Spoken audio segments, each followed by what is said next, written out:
I'm Christine Lisi. New development on Carlos Correa. ESPN's Jeff Passan reports the star shortstop and the Twins are finalizing a 6-year, $200 million contract pending a physical. His agreements with the Giants and Mets weren't finalized because of concerns about his surgically repaired right leg.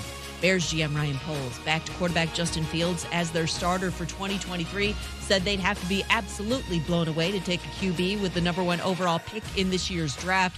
Staying with Fields is the right call for Chicago, believes ESPN's Herm Edwards. He checks enough boxes for me that I would be fine with him being the quarterback going forward. I think you can trade out of that first pick, get you some more picks, because when you think about this football team, they couldn't protect this guy, and he can run. They need offensive line help. You can go get you some receivers. Herman Fitz and Harry. On 105.3 The Fan today in Dallas, Cowboys owner Jerry Jones said he's got complete confidence in Coach Mike McCarthy and staff. Asked if a loss in the NFC wildcard game to the Buccaneers could impact McCarthy's job, Jones said no, he's got a lot more to evaluate Mike McCarthy on. Do you own or rent your home? Sure you do. Fortunately, Geico makes it easy to bundle your home and car insurance. It's a good thing, too, because having a home is hard work. Go to geico.com, get a quote, and see how much you could save. Geico.com. Easy. Matt Moscona. I'm very important. After further review. Say it one more time. After further review with Matt Moscona. And here we go. ESPN Baton Rouge, New Orleans, Alexandria. Live from the Mercedes-Benz of Baton Rouge studios. That's right.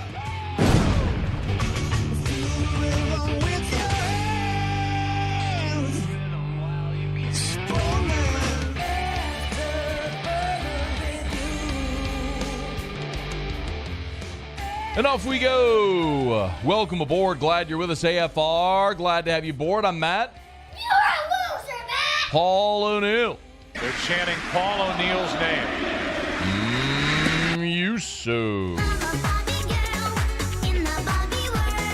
And Mr. Toby Tumplay.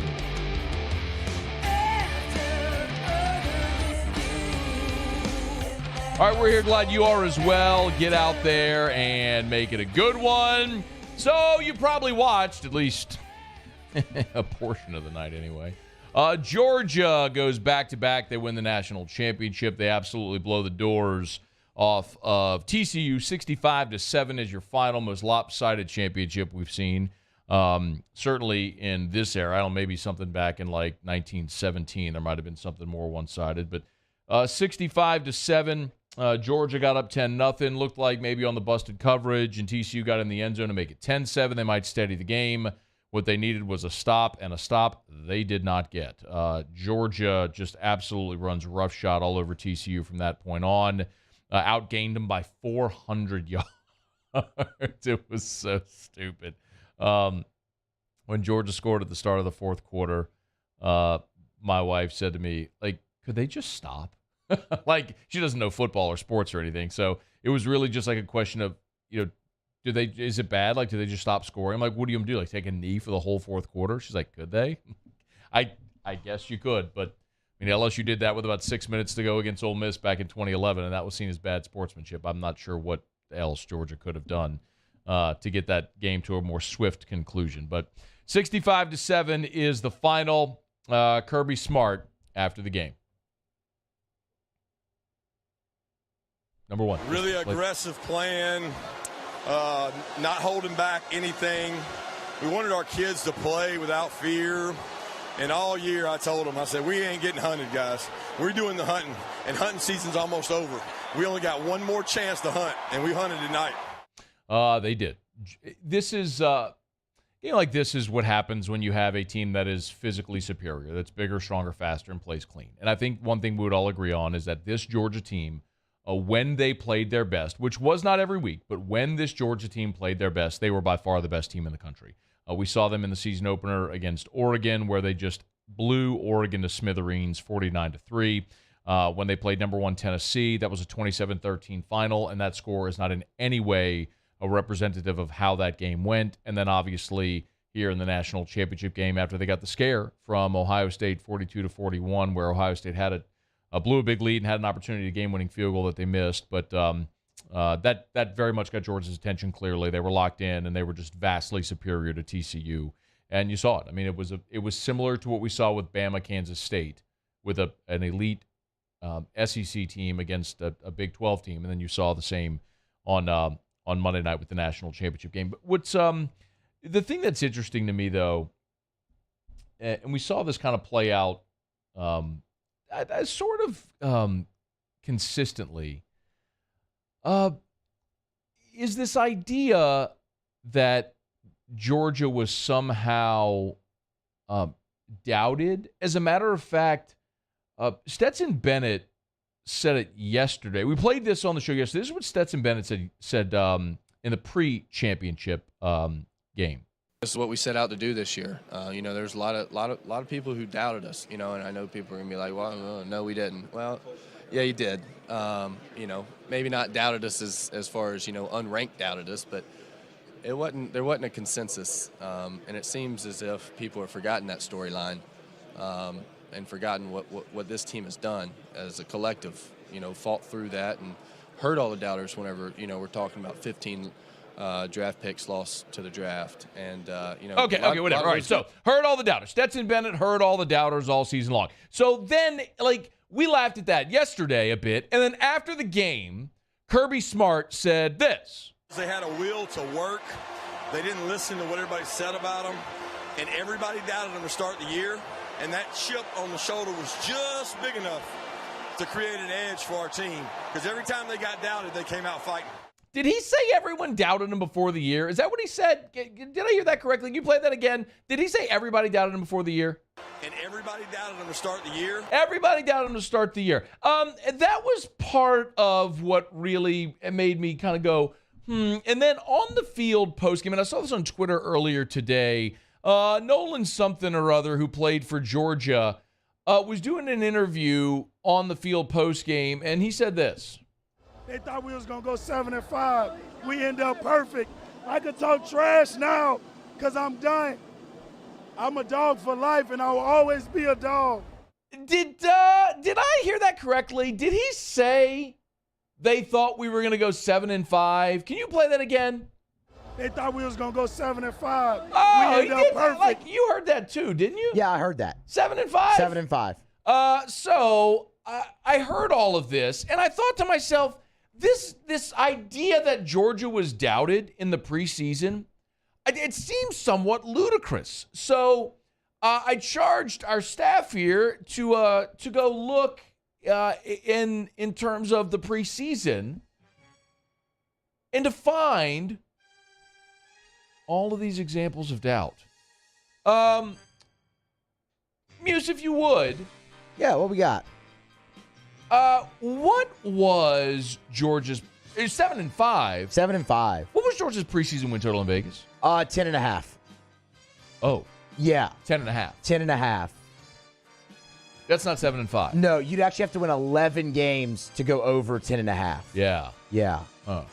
10.5. 10.5. Hey, okay, but was Georgia, I know, you pay attention to the betting lines. Yeah. Was Georgia, were they an underdog in a lot of games this year? This may come as a surprise for someone who's been doubted, Matt, but they were a favorite in actually every game. They were never an underdog. I'm sorry. You said what now? They were never an underdog. They were favored in all 15 games. Well, they opened up against a top 5 Oregon team. Yeah, I know. And they were favored by 16 points. Oh, 16. That was the closing line. Did you say 16? 16. You said 16. Yes. Not 6. No, 16. 3 scores. 16. Yes. Well, they did play number 1 Tennessee as well. They did. That was Tennessee, Hendon Hooker. They were the number 1 offense of the country. Undefeated. Georgia, undefeated. Tennessee was number 1 in the country. They were. And Georgia was number 3 at that point. Can you believe it? Yeah. Yeah, no, Georgia was a 9.5-point home favorite. 9.5. Yeah, More than a touchdown. Yeah. They were the number 1 team in the country? Yeah. Oh. What about, look, they played the national championship game. Obviously, TCU. TCU beat Michigan, a team that a lot of people thought was the team that could maybe challenge Georgia. So in your research, Muse, what did you find about the championship game? Yeah, so Georgia was they were a 13.5-point favorite in that one too. Oh, yeah. 2 touchdowns. Yeah. Oh wow. And everybody doubted him to start the year. Everybody doubted him. Mm-hmm. Well, now he was saying there before the year. Now, what about preseason ranking, maybe? Was that maybe something that would map to people doubting them before the season? Well, look, this is how it sounded when the poll was announced on SportsCenter, Matt. The defending national champion, Georgia. They are third in this year's AP poll. This is the fifth straight year the Bulldogs are in the preseason AP top 5, their longest streak in program history. Longest streak in program history. And everybody doubted them to start the year. Well, that's kind of odd. It doesn't seem to map, does it? No, not really. I mean, what about? I mean, were there analysts? I mean, look, Lee Corso certainly had something to say about this Georgia team before the year. What did he say? For sure. You can bet that it's going to be Georgia versus Alabama in the SEC title game. Then the winner goes on and plays for the national title. So Corso picked Georgia to be in the SEC title game? Yes. Oh, but you know what, he was wrong. He picked Bama to be there. He did. Bama wasn't there, so he was wrong about that. Huh. What about Kirk Herbstreit? Did Kirk Herbstreit have any thoughts on Georgia before the year? Plenty. It's a pretty common name. Everybody knows Kirk, right? That's a real offense. I mean, they got the tight ends, they got receivers, they got a veteran quarterback, the backs who haven't played or hungry. They got hungry running backs. I don't know if they're invincible, but that's real. Oh, they're real. They're real. But I thought... And everybody doubted them to start the year. Everybody doubted them to start the year. All the people. Well, look, I mean, now we know... David Pollack is just an unapologetic Georgia homer, so I would assume David Pollack said nice things about Georgia, yes? Yeah, for sure. I think they're a team that reloads. I think because, Matt, they've stacked class on top of class on top of class of elite recruiting. That's something that they've done consistently. And by the way, they've been right on the doorstep of making the college football playoffs at 5 twice. So they've played for a national title and lost. They've played for a national title and won. So I think, Kirby's got this program where it is reload. It's not going to be a rebuilding mode anymore. I think he's past that because of the level of recruiting he's been able to do in Athens. So you lose. Oh, he's an unapologetic homer. We know that about Pollack, right? I mean, so you lose 15 players to the draft. You have half of the first round was all Georgia people last year, essentially. So I could understand all that. Anybody else doubt these Georgia Bulldogs before the season? Andre Ware. Heisman Trophy winner. Yeah, went to Houston. He's got some words. Yeah, I think Georgia's in a place that Alabama was in a few years ago. Where they don't rebuild, they just sort of retool. Guys that are equally as talented, waiting to step into starters' roles and play significant minutes. And everybody doubted them to start the year. Everybody. All of them. All of the people. Vegas, analysts.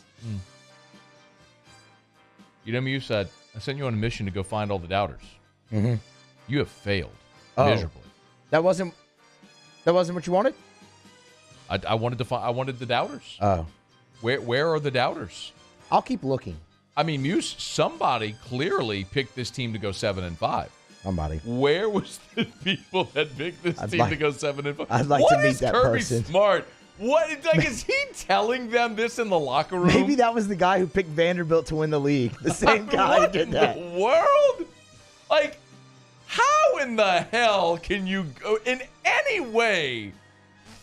Rub brain cells together if you're the Georgia Bulldogs and utter the words that, everybody doubted us.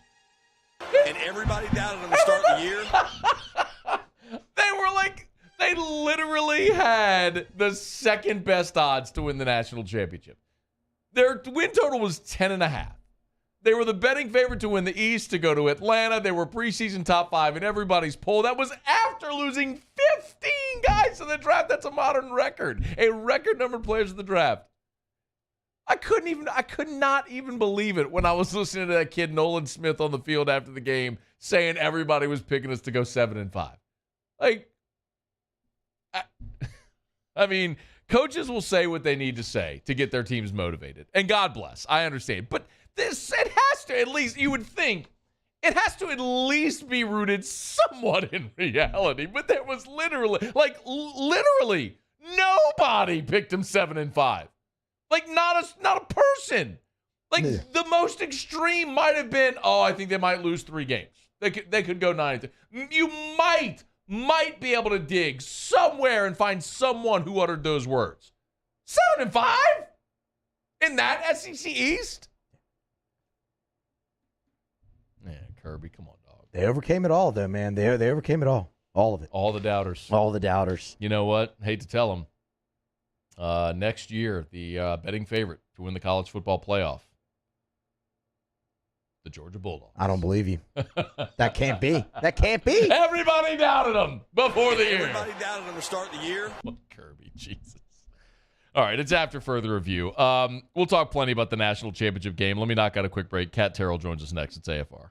AFR. We're brought to you by Pluckers, Nicholson, Bluebonnet, dine-in, carry-out, or delivery, Uber Eats, DoorDash. It's at Pluckers. Either location. Tuesday's a great spot, great time, and great night to get by Pluckers. Remember, LSU basketball tonight at 6 o'clock. So if you need a place to watch the game, cool. Go to Pluckers on Nicholson.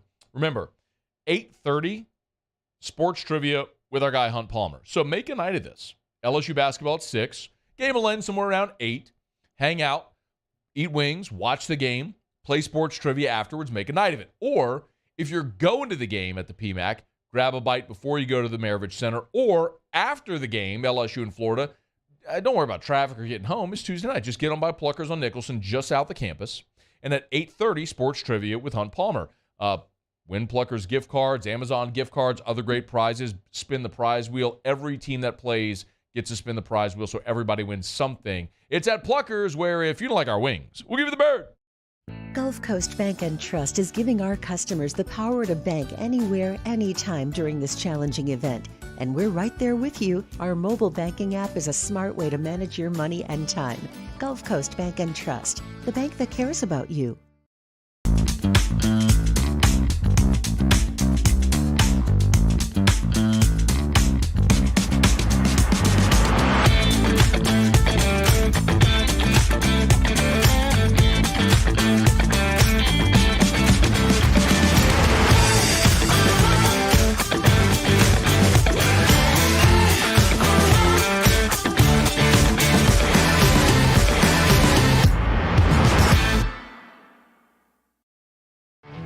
There it is, the extra mile, on the border of expected and extraordinary, for those willing to go further, like vans customized for work or play, with safety and tech to keep you connected, supported by a 5-star sales, service, and finance team, and backed by the 1-star you know. So go the extra mile. It's never crowded, because so few have what it takes to go there. Mercedes-Benz Vans. Start your day with news and newsmakers. Start your day with traffic, weather, and local stories that are important to you. Kickstart your day every day. Mornings with Brian Haldane from 6 to 9 a.m. Weekdays on Talk 107.3. At Ochsner, we know healing is a team sport. That's why we've partnered with world-renowned orthopedic surgeon Dr. James Andrews to create the Ochsner Andrews Orthopedics and Sports Medicine Institute. Whether you're a professional athlete or a weekend warrior, our team of specialists are dedicated to getting you back in the game. So whatever your reasons are for reaching your personal best, we've only got one.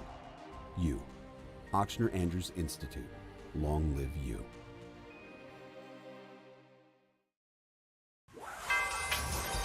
This winter, meet the heroes of performance.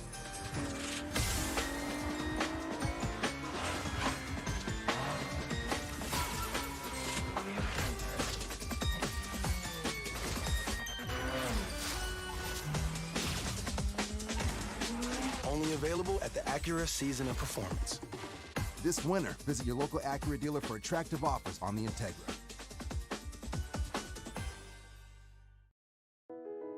I've been doing business with Luba for 25 years. They're dependable, trustworthy. It's just the attention to detail with our clients. Our folks have years and years of experience. They're highly trained professionals, but many companies have that asset. What I'd like to think makes Luba a bit different is that we use those talents in a way that truly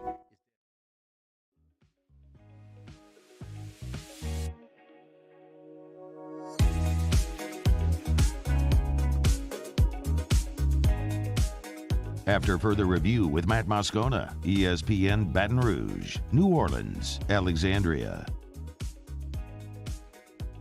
I'm glad to have you rolling along with us here. We will have Sean Salisbury in hour number 3. Looking forward to getting his thoughts on the national championship game, and then also we'll preview the NFL playoffs, which get underway this weekend.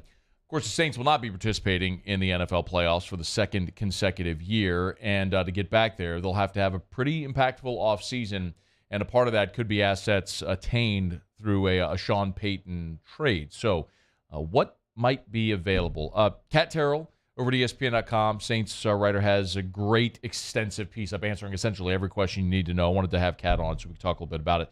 We appreciate the time as always. How are you?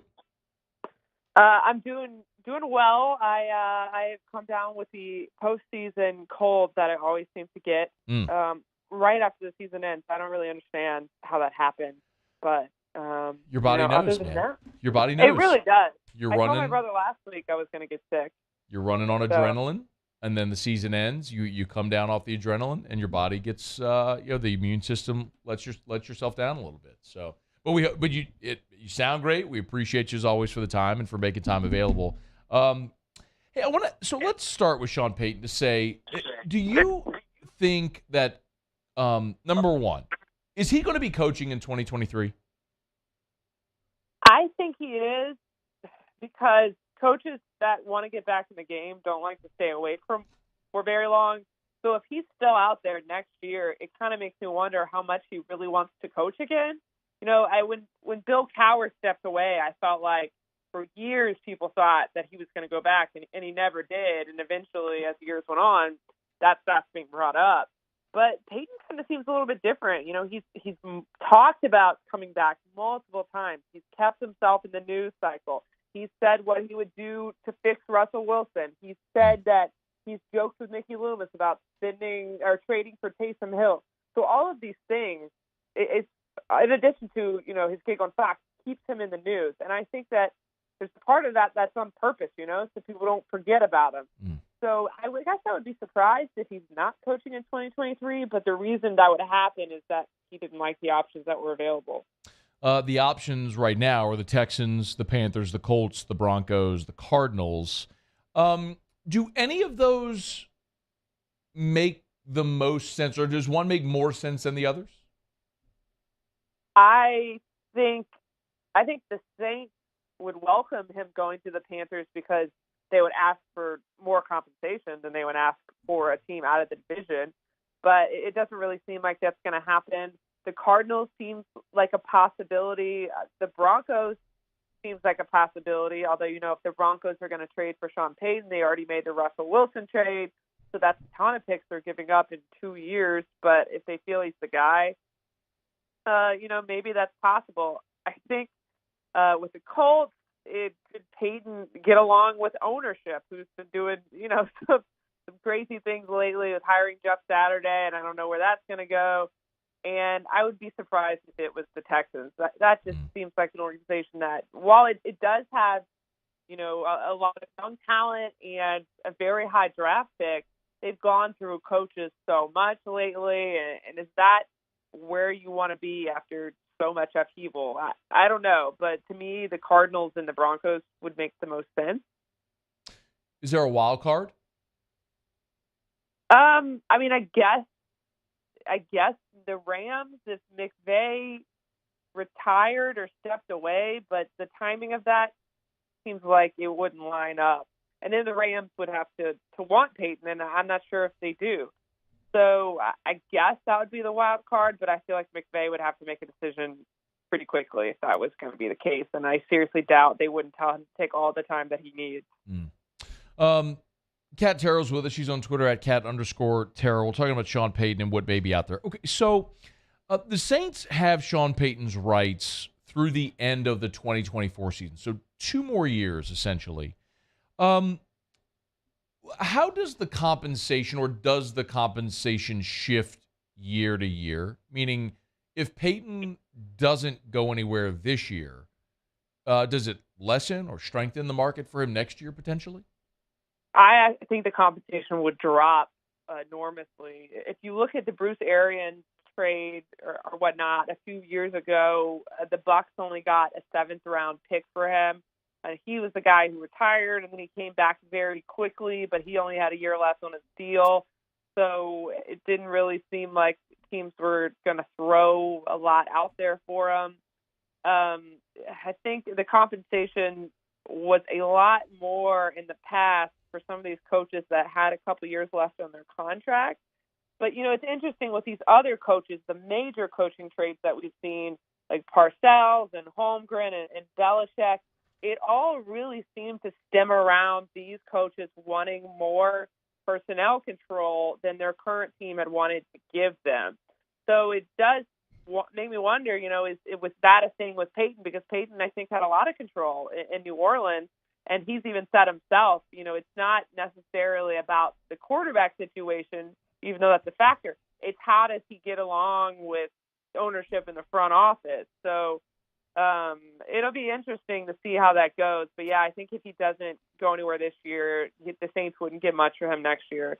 You, at ESPN.com, you laid out 7 examples of coaching trades. I think you listed in the last 30 years. Do you see any that maybe look like a similar comp to the Payton situation? I was working on this for so long that I feel like my brain went to mush. Mike Holmgren got an extremely long contract to go to the Seahawks.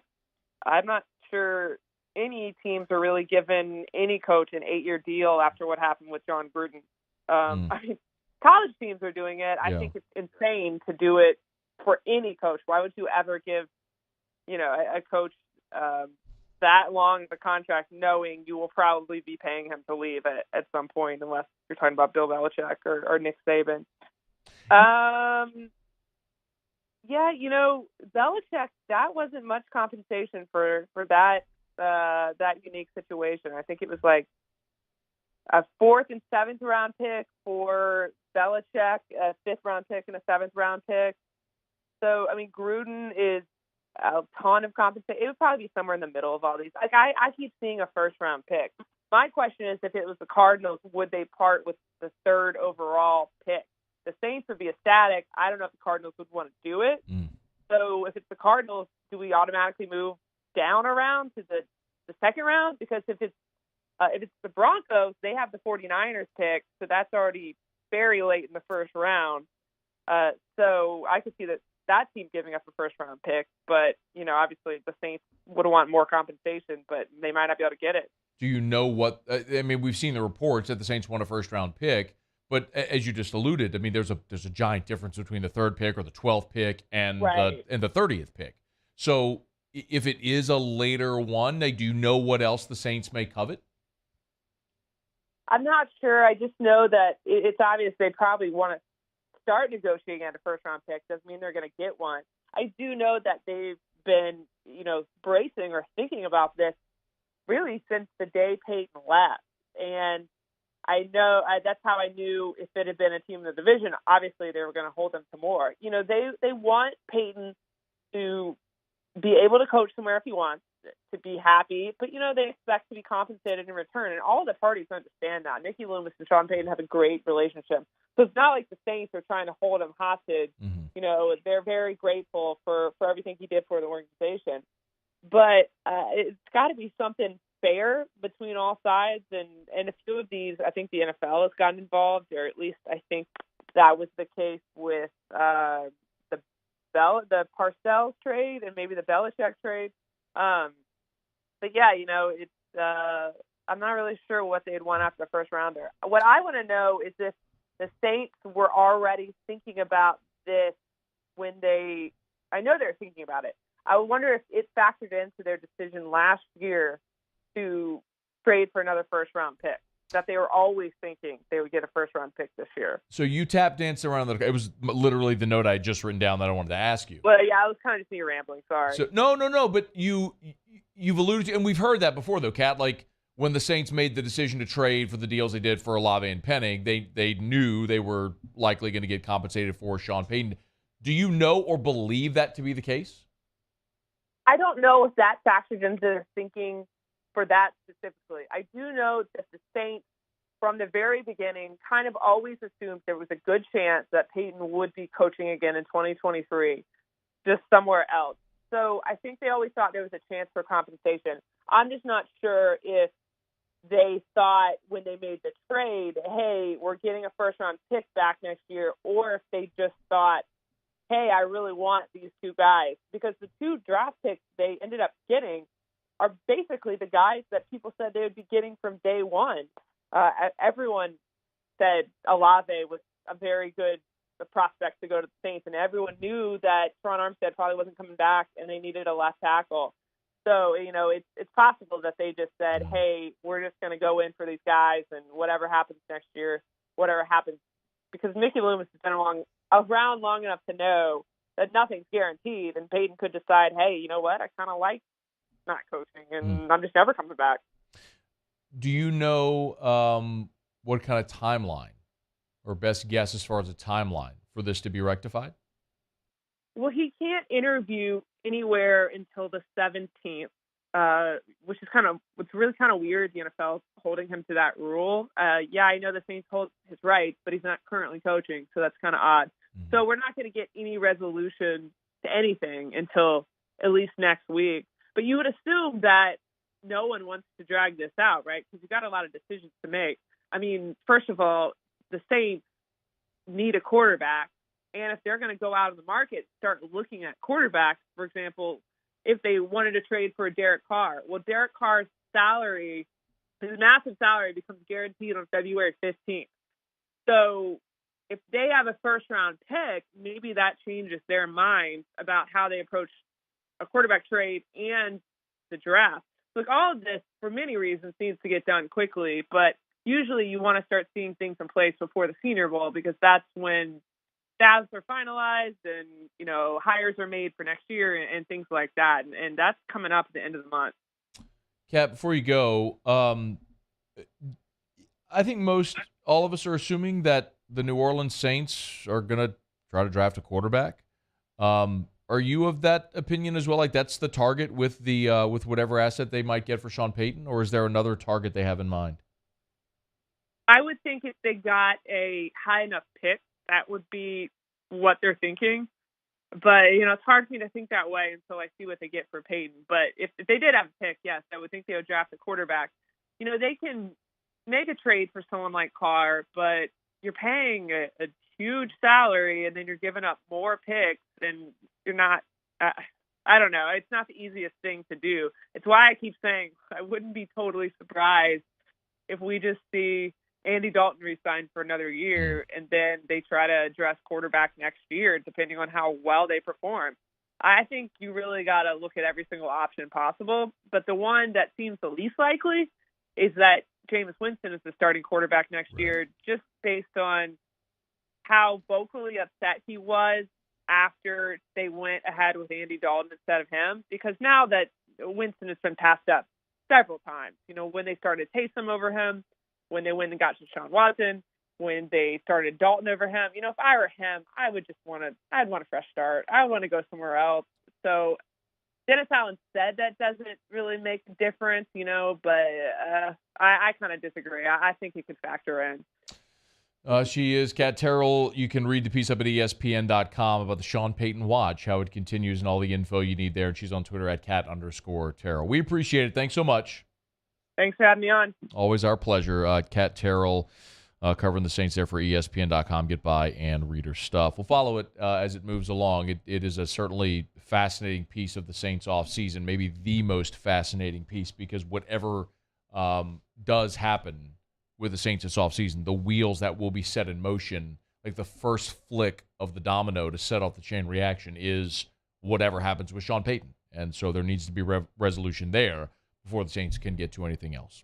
All right, we'll go around the SEC when we come back next. Some way too early college football top 25s. That's coming up to start hour number 2. A lot of people buying the Tigers. Going to get to that here to start hour 2. Stick around. It's AFR. AFR. Brought to you by Darren James and Associates, powered by eXp Realty. Every home listed by every company, all in one place. You know where to find them. Agent225.com. Agent225.com. One of the things that I really want to stress that we talk about often with Darren, too, is remember, commissions are negotiable. Some agents may hold you to 6% or whatever that number is, but the real truth of the matter is talk about it. Negotiate it. Have that conversation with your realtor. You should be able to have any conversation that you want with your realtor about what it is your focus, your needs are. And that's what Darren James does better than anybody.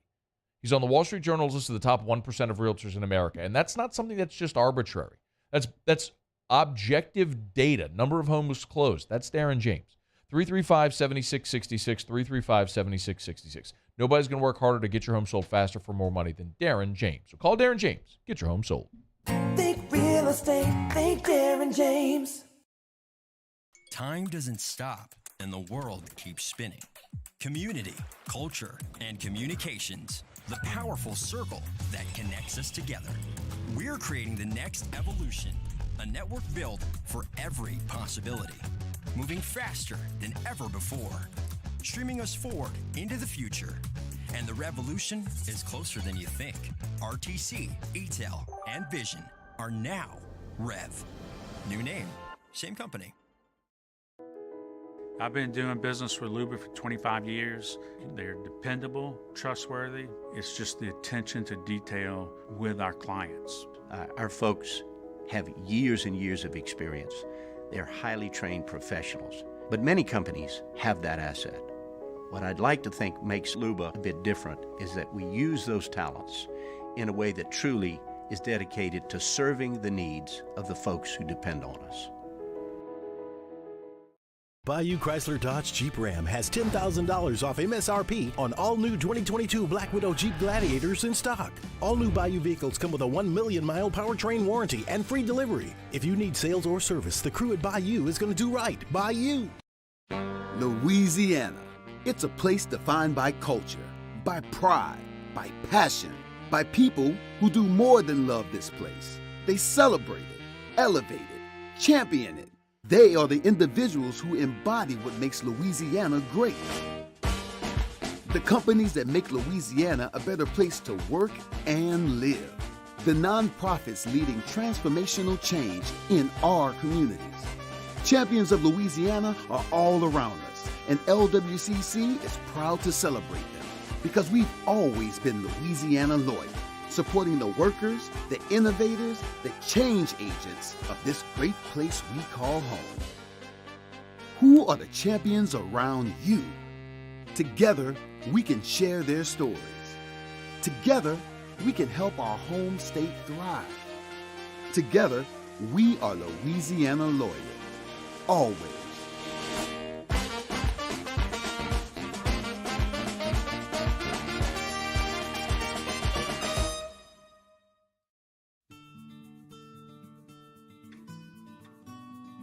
This is a house call.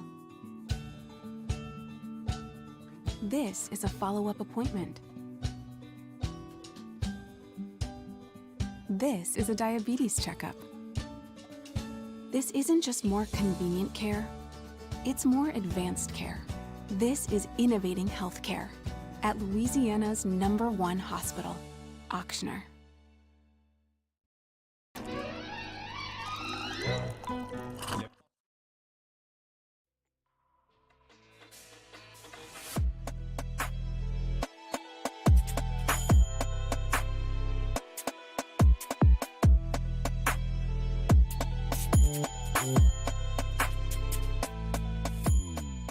After further review with Matt Moscona, ESPN Baton Rouge, New Orleans, Alexandria.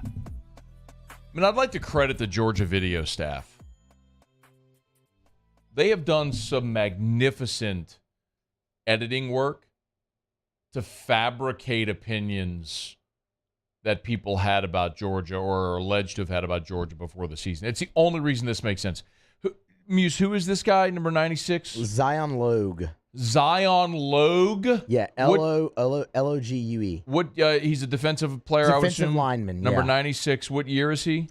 He's a junior. All right, junior Zion Logue. Here's what junior Zion Logue. This video is courtesy of Unnecessary Roughness on Twitter.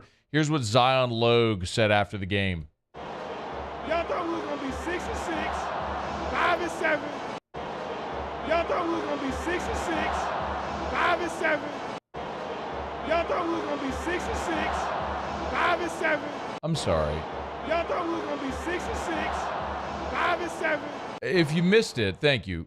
If you missed it, just to clarify, Mr. Zion Logue says on the field, wearing his he's in gear. Please, Paul, pull this up. He's got his national championship hat on. And he very clearly says, y'all thought we were going to be 6-6, 5-7. Again, Muse, one more time. Season win total for Georgia this year was 10.5. Over-under was 10.5. Yes. The Georgia Bulldogs were favored in how many games? All 15. Every one of them, all 15 of them, they were favored. I would assume they had some preseason All-Conference, All-America. Yeah, actually, 3 AP All-American first-team preseason. Okay, 3 preseason first-team AP All-Americans.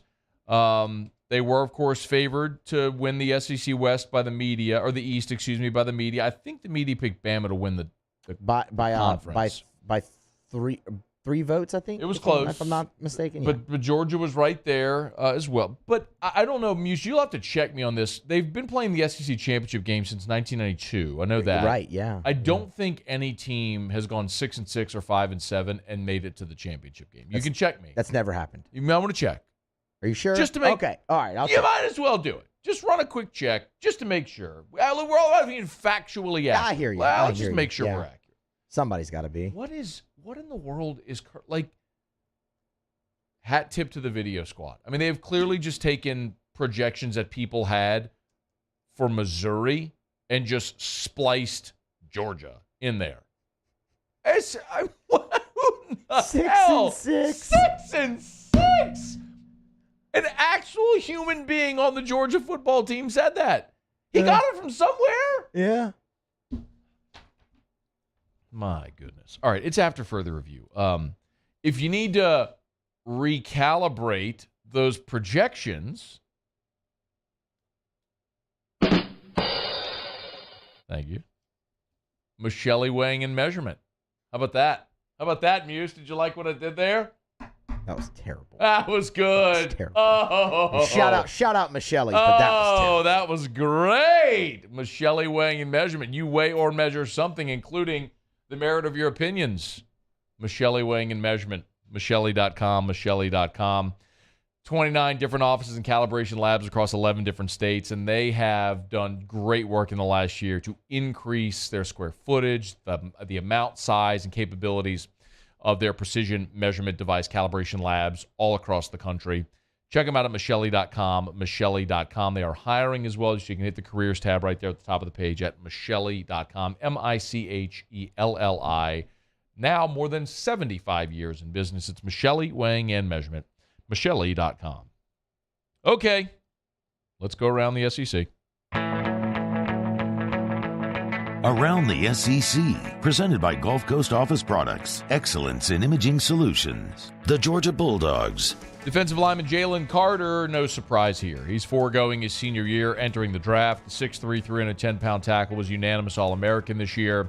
He's the number one player in the draft, according to Mel Kiper. The Florida Gators. Florida's prized 2023 signee, five-star quarterback Jaden Rashada, is not on campus and did not move in with the rest of the early enrollees. Rashada was expected to enroll after the Under Armour All-America game on January the 3rd. 6'4", 185-pounder, committed to Miami in June, flipped to Florida. Of course, former Wisconsin quarterback Graham Mertz and sophomore Jack Miller are on campus, along with redshirt freshman Max Brown. Certainly bears watching. Is Jaden Rashada having a change of heart? We'll keep you posted. The Kentucky Wildcats. Former North Carolina defensive lineman Keyshawn Silver has committed to Kentucky. 3 seasons of eligibility remaining. 6'4", 315-pound sophomore. He was a 5-star when he was coming out of the state of North Carolina. The 247 composite had him as the 32nd best player in the country. ESPN had him as the 8th best player in the country. He's the 8th transfer added to the roster for Kentucky this season. Their transfer class is ranked 10th overall. The Auburn Tigers. Offensive lineman Avery Jones is the 6th signee in the last 5 days to pledge to Hugh Freeze and the Auburn Tigers. He's the East Carolina center who had been committed to Illinois since December 13th. Now has flipped to Auburn. 6'4", 305-pounder out of North Carolina. He was a 4-star, started all 12 games he played in this past fall for the Pirates. Auburn up to number 4 in the 247 rankings for transfers behind Colorado, Florida State, and LSU. The Arkansas Razorbacks. And Arkansas has landed a commitment from Baylor transfer safety Alfaim Walcott, 6'2", 219-pounder. He's the 7th incoming transfer commitment for the class. Played 13 games this past season for Dave Aranda's squad with 82 tackles, including 10 TFLs. All right, there you have that. Is Around the SEC presented by Gulf Coast Office Products. Shout out to our guy Trey Beal and our friends at Gulf Coast Office Products, the official office equipment provider of the LSU Tigers, the New Orleans Saints, New Orleans Pelicans, ULL Raging Cajuns. If you need office equipment, you need Gulf Coast Office Products. They are a national leader among Savin dealers, but they will service all different makes and models. So if you're having issues with your copiers, your all-in-ones, all those machines, Gulf Coast Office Products, they can help with equipment on site in Baton Rouge, New Orleans, the North Shore, and in Lafayette. They're never far. It's Gulf Coast Office Products. All right, it's after further review. And we'll knock out a quick break, come back, and wrap up hour number 1 as we're kind of turning the page, doing the postmortem on the 2022 college football season, looking ahead to 2023 as well. We'll get to the way too early top 25 in about 15 minutes. Lots of praise for LSU. We're going to get to that coming up here shortly. Some contract tweaks for a couple of defensive linemen for the New Orleans Saints. That's coming up next hour as well. When we come back, though, as we turn an eye to the draft, we'll tell you where Kayshon Boutte is being projected in the latest. But there's another name among wide receivers that might just interest you. We're going to talk about that next. It's AFR. AFR. Man, I love telling you about Rouse's any time of year, but especially this time of year because it's carnival time, and that means it's time to go get your king cakes over at Rouse's. You can get to rouses.com or walk into any Rouse's location to buy your king cakes. But remember also, Rouse's will ship king cakes anywhere in the country.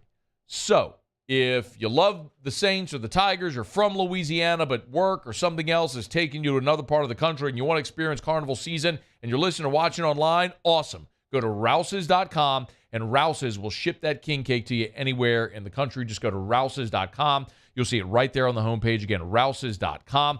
Also, remember, you can go to rouses.com. You can walk into any Rouse's location, pick up that king cake. If it's the filled king cakes or if it's the traditional, they also have the great package. They'll ship anywhere. So enjoy a part of carnival season. You want to welcome people in the country, around the country to carnival season. Rouse's can help. Ship that king cake at rouses.com.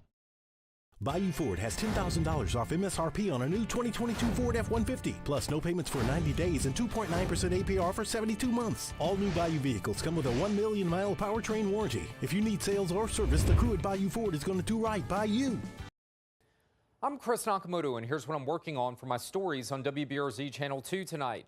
A former Port Island police officer who tased a handcuffed man is now a convict. Nolan Dehan changed his plea from not guilty to guilty back in November and is currently in prison. His conviction and prison sentence historic for law enforcement. The victim of that encounter hopes he remains locked up for a long time. We'll explain the sentence and what the officer is doing now in prison. I'm Chris Nakamoto from WBRZ. Watch more tonight on WBRZ Channel 2.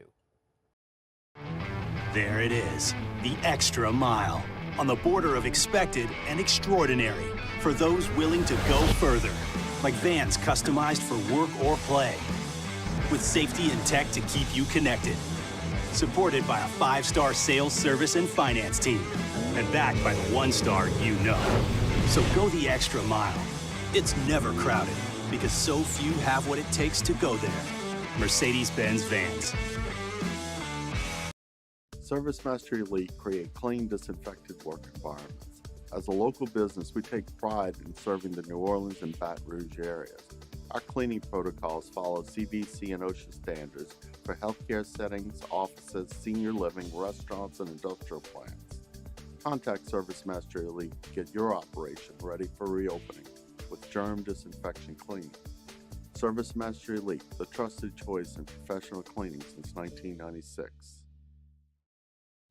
Eli's always been into grilling. It took us a while to see it, but the signs were there. What are you doing, Eli? I knew grilling was my thing. I have been talking about it throughout my career. Happy with the results? I am. Got the new grill from barbecueguys.com. It performed great. My advice, as I always told my boys, do more of what you're born to do. Barbecue Guys, for those who were born to grill. You want cheese on your burger, Pops? I'll take a little cheese. This winter, meet the heroes of performance.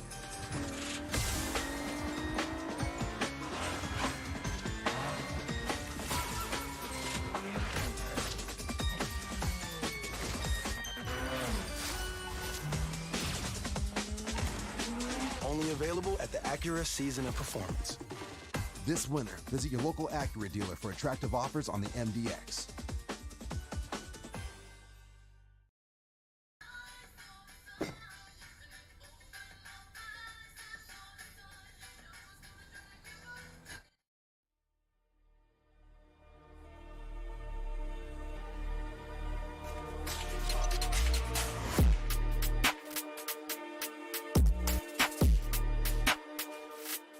After further review with Matt Moscona, ESPN Baton Rouge, New Orleans, Alexandria. Got an email from David. You can always email us, Matt at 1045ESPN.com. Said, Matt, in your opinion, are the players who skip bowl games to get ready for the Combine deriving any significant benefits over players who start Combine workouts after the bowl games? Or are they really more concerned about avoiding injuries by skipping the bowl? Thanks, and enjoy your show. I appreciate that, David, listening down in New Orleans. A shout out to all of our listeners on 100.3 ESPN New Orleans. It's a good question, David. And there is merit to guys skipping the bowl game to prepare for the Combine. And I only know this because I've spent an inordinate amount of time over the last decade at Traction, which is, of course, a sports performance facility in Baton Rouge, and they train a lot of guys for the Combine.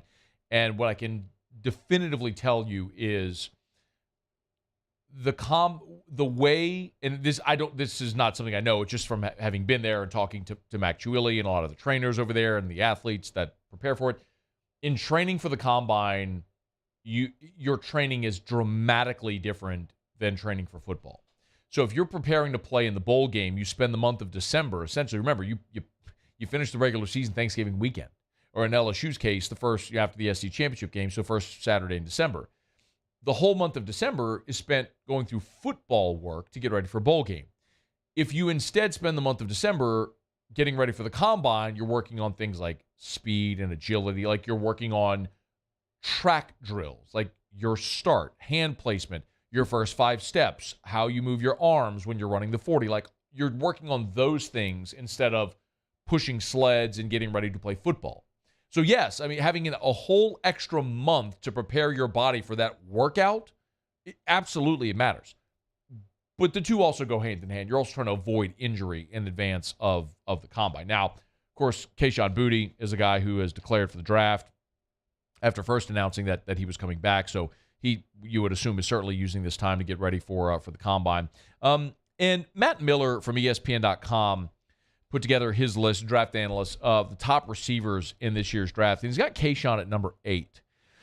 So a little surprising. Look, the top you'd expect, Jackson Smith and Jigba from Ohio State, Jordan Addison from USC, Quentin Johnson from TCU, Jalen Hyatt from Tennessee.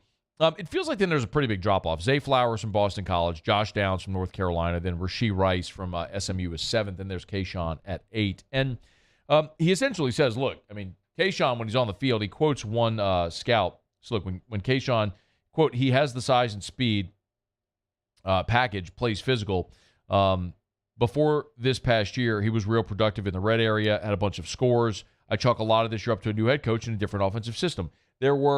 So some of that, quote, this is another scout. When he's out there, Boutte looks like a star, but he's not been active enough for me to pull a round 1 grade on him. So you're going to see a little bit of that disparity. So he's a guy who's going to stand to benefit a lot by going to the Combine and performing really well. So we'll see how that goes. But more interesting even than Kayshon, who we all assume would be on a list like this, he's dropped from where his projection was. Number 10 on the list, the 10th best wide receiver in this year's draft, they had Trey Palmer. And I think Trey Palmer being on this list is, for those who don't know, of course, Trey Palmer's a guy from Kentwood, came to LSU, transferred to Nebraska this year, went up there with Mickey Joseph, and had an enormous season. Trey Palmer went over 1,000 receiving yards at Nebraska this year, 71 catches for 1,043 yards and 9 touchdowns. Not only was he the best receiver, Trey Palmer was Nebraska's best player this year. He was the best player on a bad Nebraska team. And I think when you look at Palmer, who in 2021 at LSU had 30 catches, 30 for 344. He was 6th on LSU's team among receivers. 6th. He goes to Nebraska and he's their best offensive player, and he looks like he's going to be one of the top 10 receivers taken in the draft. That is portal validation. I mean, that is evidence of a guy who used the system to go to a place where they were going to utilize his skill set, give himself a better opportunity, and Trey Palmer made himself gobs of money this year. He went from an afterthought in the LSU offense and was primarily a return specialist to a guy that was the best receiver and the best player on Nebraska's team and is going to make himself probably a day 2 pick and make himself a lot of money. So a validation for the system, for the transfer portal. It worked for Trey Palmer like it does for many others. So congrats to Trey Palmer on a great year. Wish him well in the combine and the draft. All right, SportsCenter's coming up. Get you caught up on national headlines. Way too early, top 25. AFR. Toyota in Opelousas is here to help you ring in the new year with no markups, and you'll never pay over MSRP. And we have new inventory arriving daily. So Happy New Year from our Corvette Toyota family to yours. I've been doing business with Luba for 25 years. They're dependable, trustworthy. It's just the attention to detail with our clients. Our folks have years and years of experience. They're highly trained professionals, but many companies have that asset. What I'd like to think makes Luba a bit different is that we use those talents in a way that truly is dedicated to serving the needs of the folks who depend on us. Before we begin any electrical work here, we perform a home safety check that begins at your electrical panel to make sure that you and your family are safe. For all your upgrades, installations, and repairs, call Mr. Electric. Time doesn't stop, and the world keeps spinning. Community, culture, and communications, the powerful circle that connects us together. We're creating the next evolution, a network built for every possibility, moving faster than ever before, streaming us forward into the future. And the revolution is closer than you think. RTC, ETEL, and Vision are now Rev. New name, same company. You ever heard the tale of the misunderstood bull? A menacing beast that was born to float. A force of nature. The embodiment of grace. Quite grand, yet quiet and nimble. The Infiniti QX80. Experience the Infiniti QX80 at your local Infiniti retailer.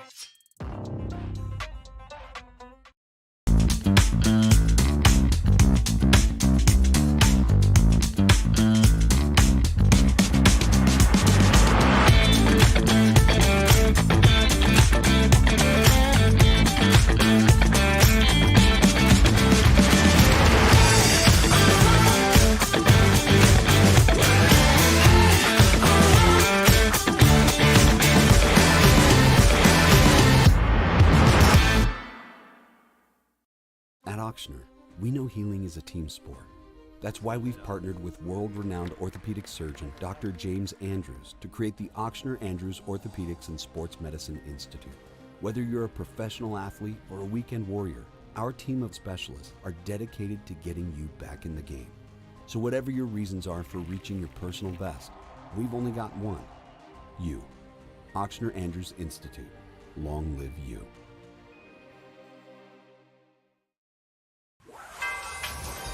This winter, meet the heroes of performance.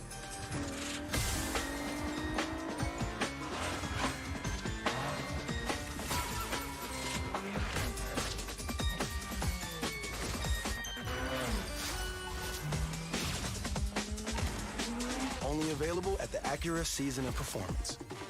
This winter, visit your local Acura dealer for attractive offers on the Integra. ServiceMaster Elite create clean, disinfected work environments. As a local business, we take pride in serving the New Orleans and Baton Rouge areas. Our cleaning protocols follow CDC and OSHA standards for healthcare settings, offices, senior living, restaurants, and industrial plants. Contact ServiceMaster Elite to get your operation ready for reopening. with germ disinfection cleaning. Service Master Elite, the trusted choice in professional cleaning since 1996.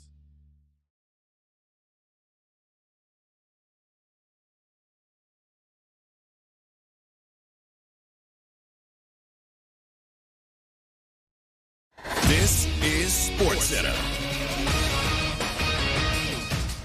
I'm Christine Lisi. Maybe the third time's a charm for Carlos Correa. He and the Twins finalizing a 6-year, $200 million contract, reports ESPN's Jeff Passan. Has a vesting option that can max out at $270 million and is pending a physical. Correa failed to finalize agreements with the Giants and Mets over concerns about his surgically repaired right leg. Cowboys coach Mike McCarthy's job status will not hinge on the outcome of the NFC wildcard game against the Buccaneers. That today from team owner Jerry Jones. He told 103.5 The Fan, McCarthy's job status will not be impacted should Dallas lose. Added he's got a lot more to evaluate his coach on than this playoff game. ESPN NFL analyst Marcus Spears. I want Jerry to understand the type of pressure that he puts on a coach. And obviously that exists in Dallas. But Mike McCarthy is being unfairly talked about his job here again for the second year in a row. And the starting quarterback missed 4 games this year, and he's won 12 games. NBA Warriors point guard Steph Curry returns tonight from a shoulder injury and will start against the Suns. We all know the game isn't over till it's over. So next time your car breaks down, don't call it quits. Head to eBay Motors. They have 122 million parts to take your car into overtime. Get the right parts at the right prices. ebaymotors.com. Let's ride. Matt Moscona. I'm very important. After further review. Say one more time. After further review with Matt Moscona. And here we go. ESPN Baton Rouge, New Orleans, Alexandria. Live from the Mercedes-Benz of Baton Rouge studios. That's right.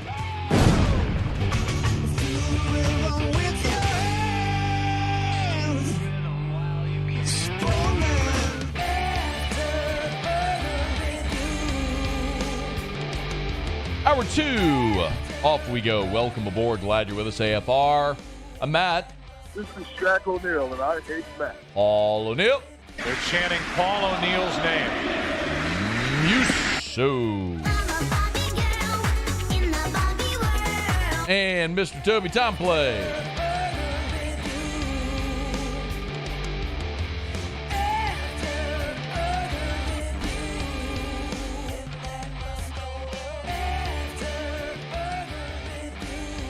All right, we're here. Glad you are as well.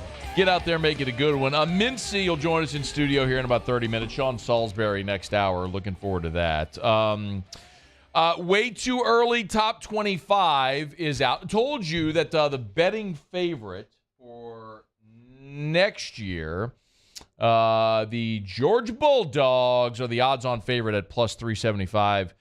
To win next year's national championship, followed by Alabama, Ohio State. TCU, which was a really long shot this year at 200-1. They're 40-1 next season. So after Georgia, Bama, Ohio State, USC at 10-1.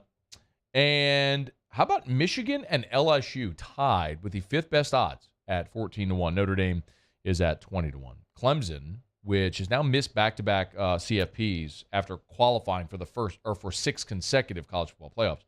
Clemson's at 18-1. So they'll have Cade Klubnik at quarterback, and Clemson will try to get back on track. Doesn't Clemson and their relative lack of success, and I use that word just in bold, their relative lack of success, because they won their conference, played in the Orange Bowl, but like it does illustrate how hard it is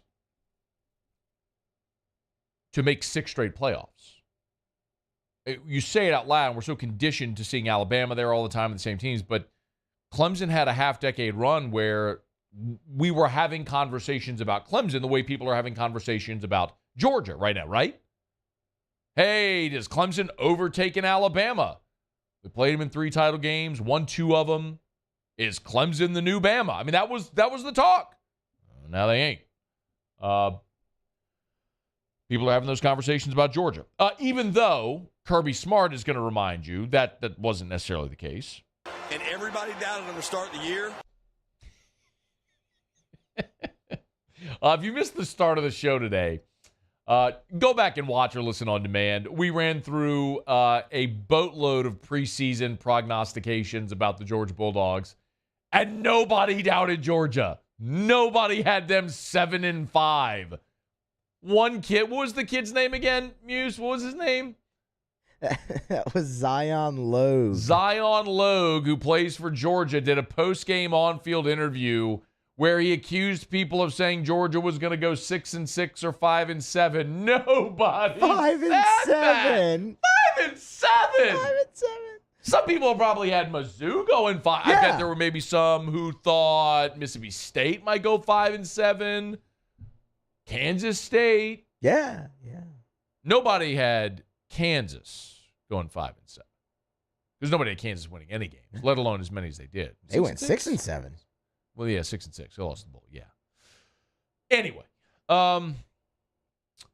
so I don't know that I don't think Kirby's going to be able to sell this to his team next year. They are the odds-on betting favorite to win the national championship.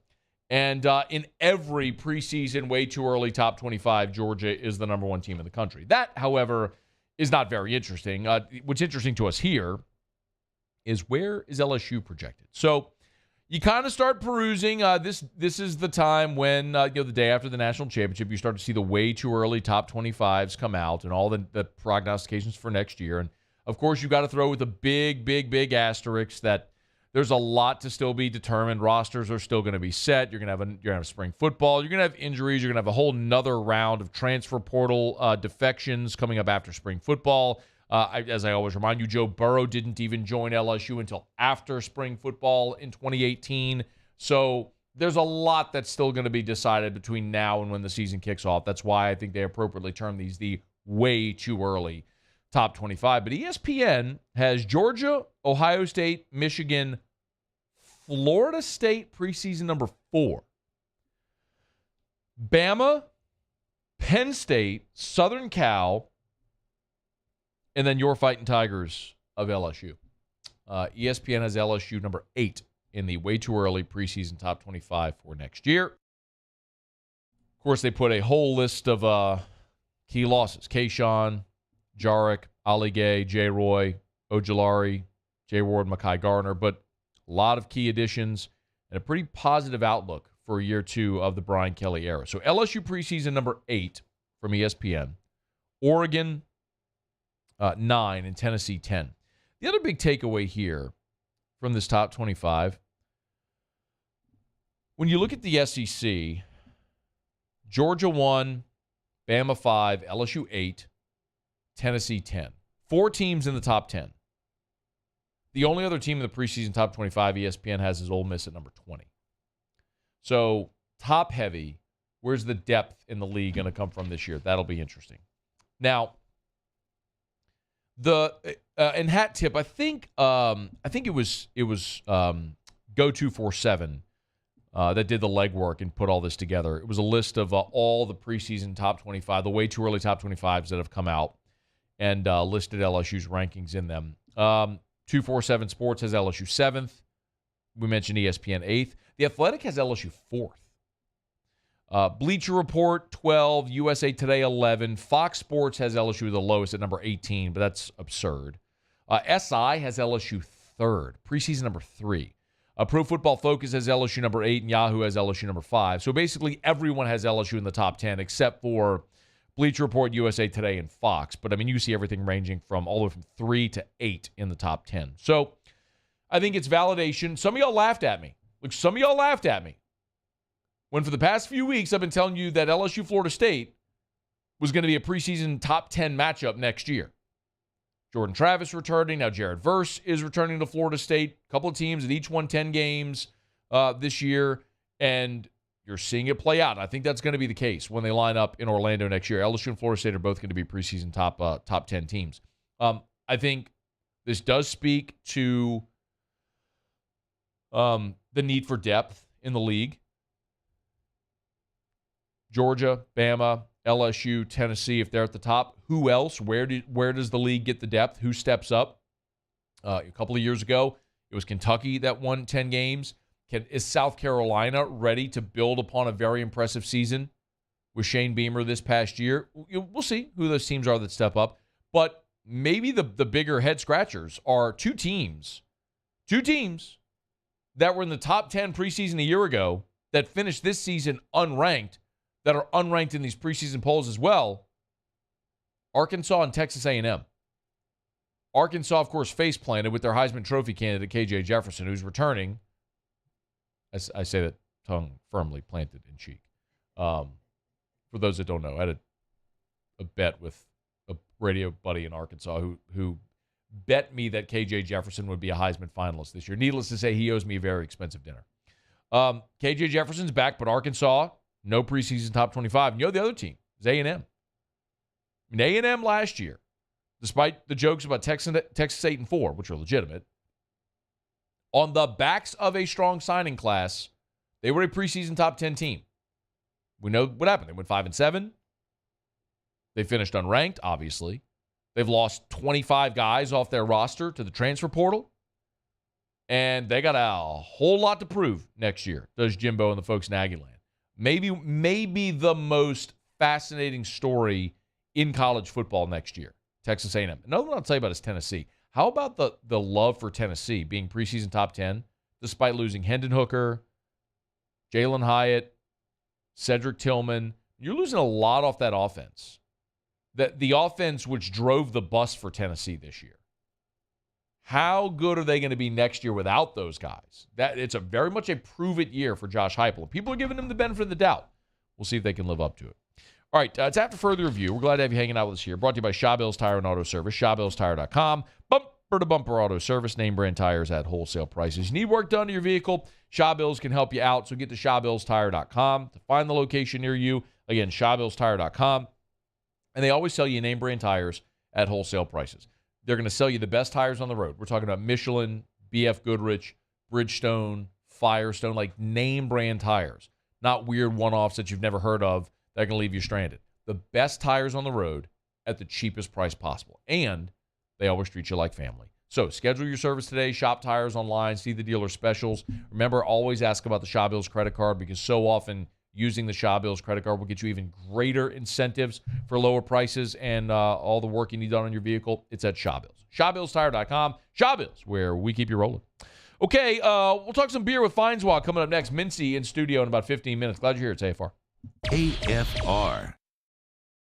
Bayou Ford has $10,000 off MSRP on a new 2022 Ford F-150, plus no payments for 90 days and 2.9% APR for 72 months. All new Bayou vehicles come with a 1 million mile powertrain warranty. If you need sales or service, the crew at Bayou Ford is going to do right by you.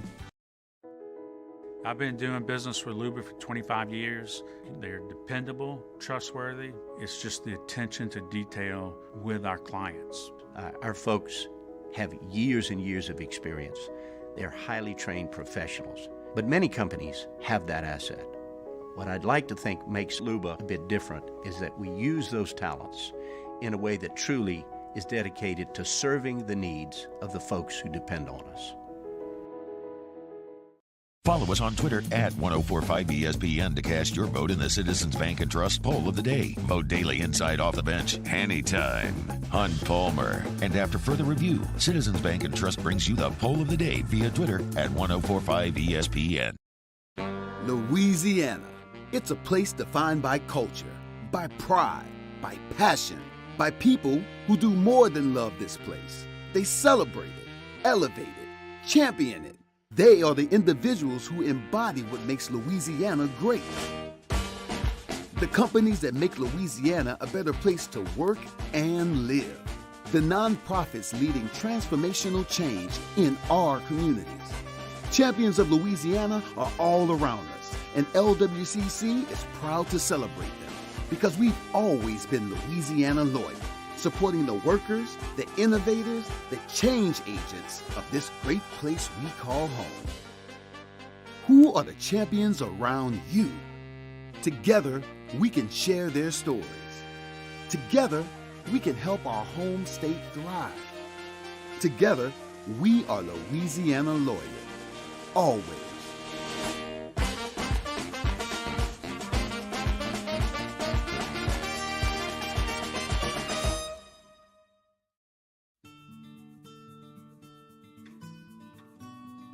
This is a house call.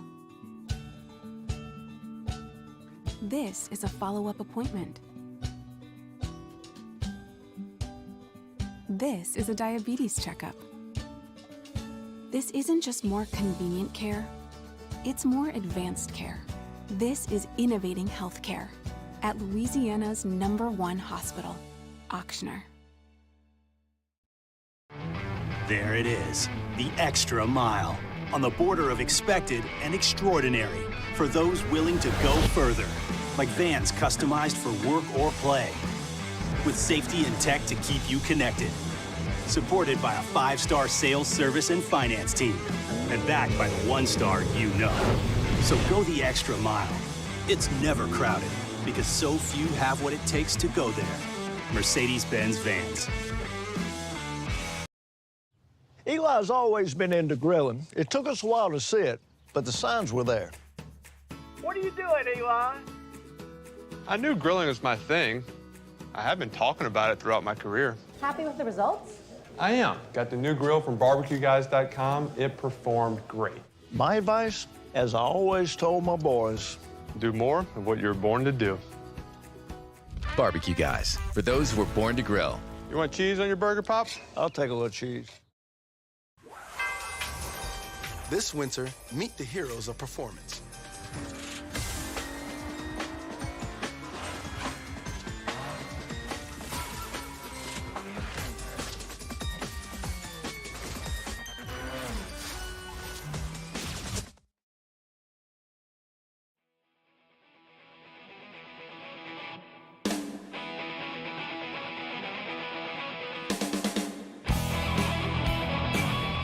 After further review with Matt Moscona, ESPN Baton Rouge, New Orleans, Alexandria. Hey, Lee, what's going on, man? How are you? Matt, how are you doing? I'm doing very well. Sorry that college football has ended. Wish it had ended on a higher note than a 65-7 beatdown. Did you watch? I did. I actually stayed into the fourth quarter because, I was just waiting for the comeback because I was inspired by Sonny Dykes' halftime interview. I thought, hey, I'm wrong. This game's not over. The game was over. It was really just a matter of would they have a nice showing in the second half, right? Maybe be a little more competitive. Yeah. I think, when LSU played Georgia and had a big halftime deficit, really the question was, could you go win the second half, right? Could you play them straight up in the second half? I would have liked to have seen some fight like that from TCU. It just wasn't in the cards for them, and they were too overmatched. Yeah. There are times in sports when you just run into a buzzsaw. There's nothing you can do about it. If those two teams played 10 times, I'm thinking Georgia probably wins 9, maybe 10. But a couple of the games, a handful of the games might be real close. I mean, you have the history of it. Sure. Ohio State and Michigan were neck and neck, and Ohio State, should be thinking, well, we should have beat Georgia, right? They had their shots, man. I mean, they were up big and had a field goal at the gun to win it. Exactly. So, last night was more of an anomaly in that particular game. But the dominance of Georgia most of the season, you look back at their scores, and not every game was a rout. They certainly overpowered plenty of people. Mm-hmm. But, in the overall SEC dominance since this whole thing began is ridiculous. But, yeah, I was thinking to myself, I was actually thinking about it as the game was ending. If I were writing this, what would you start with? How would you begin? Just sort of like, and kind of like what I told you, which is there are times in sports you just run into a buzzsaw. Yeah. There's nothing you can do about it. Remember when Baylor won the national basketball championship 2 years ago? Sure. And those are two teams that were pretty even. And Baylor just came out like a bunch of crazed animals drooling at the mouth and put that thing away in the first 2 minutes, and it was over. Yeah. And this was Georgia at its very best. Georgia's really good. They do so many things so well, don't they? Yeah. When Georgia was at their best this year, they were the best team in the country. The way they beat Oregon in the opener, the way they really put Tennessee in a 3-hour chokehold in Athens, and then last night, of course. But the truth is, Georgia didn't play that way every week in and week out throughout the course of the season.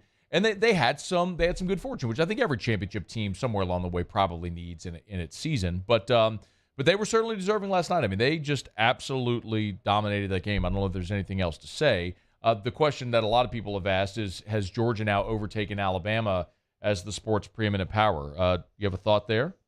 Well, I mean, for 2 years, yes. I mean, if you win back-to-back and Alabama doesn't, I'm not sure that Alabama wouldn't have given him a heck of a game last night.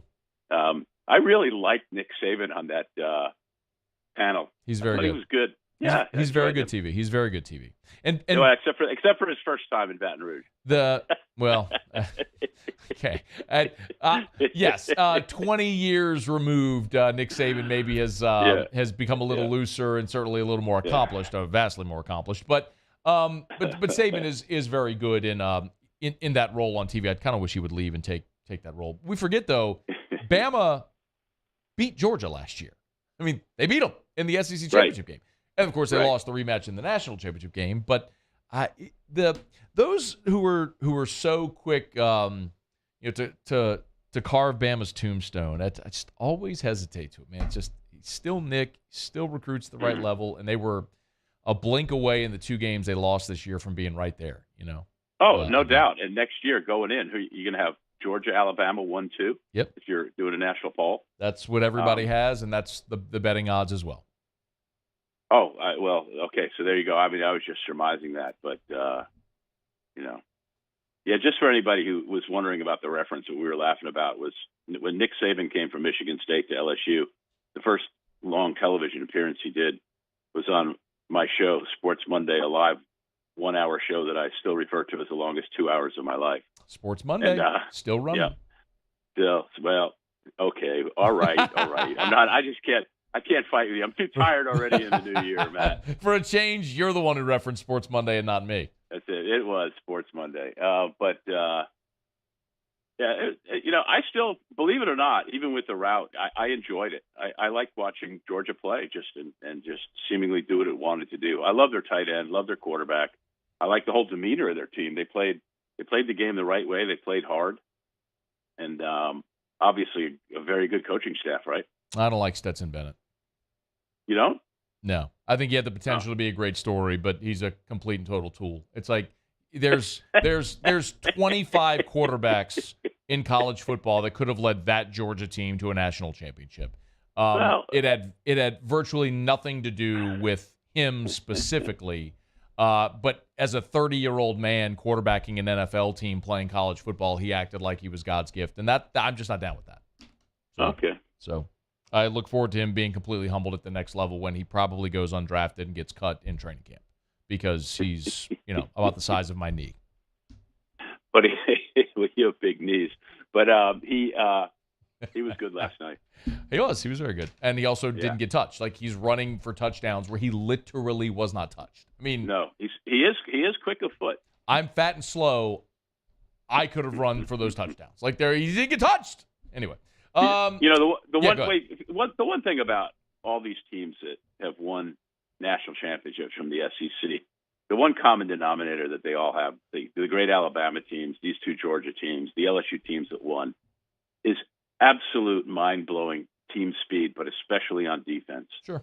The overall team speed, the ability to go from point A to point B, to cover, to do what they do is just stunning. And that's why so many of those players are standout players in the NFL. Yeah, that's so many of them. The foot speed is just unbelievable.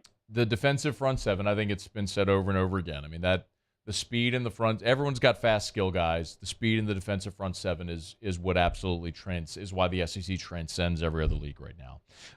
Lee Feinswog's with us, of course, volleyballmag.com and sports225.com. There, I gave you a little reference. Hey, do you know what university had the greatest combined football volleyball turnaround this year in the NCAA? Texas.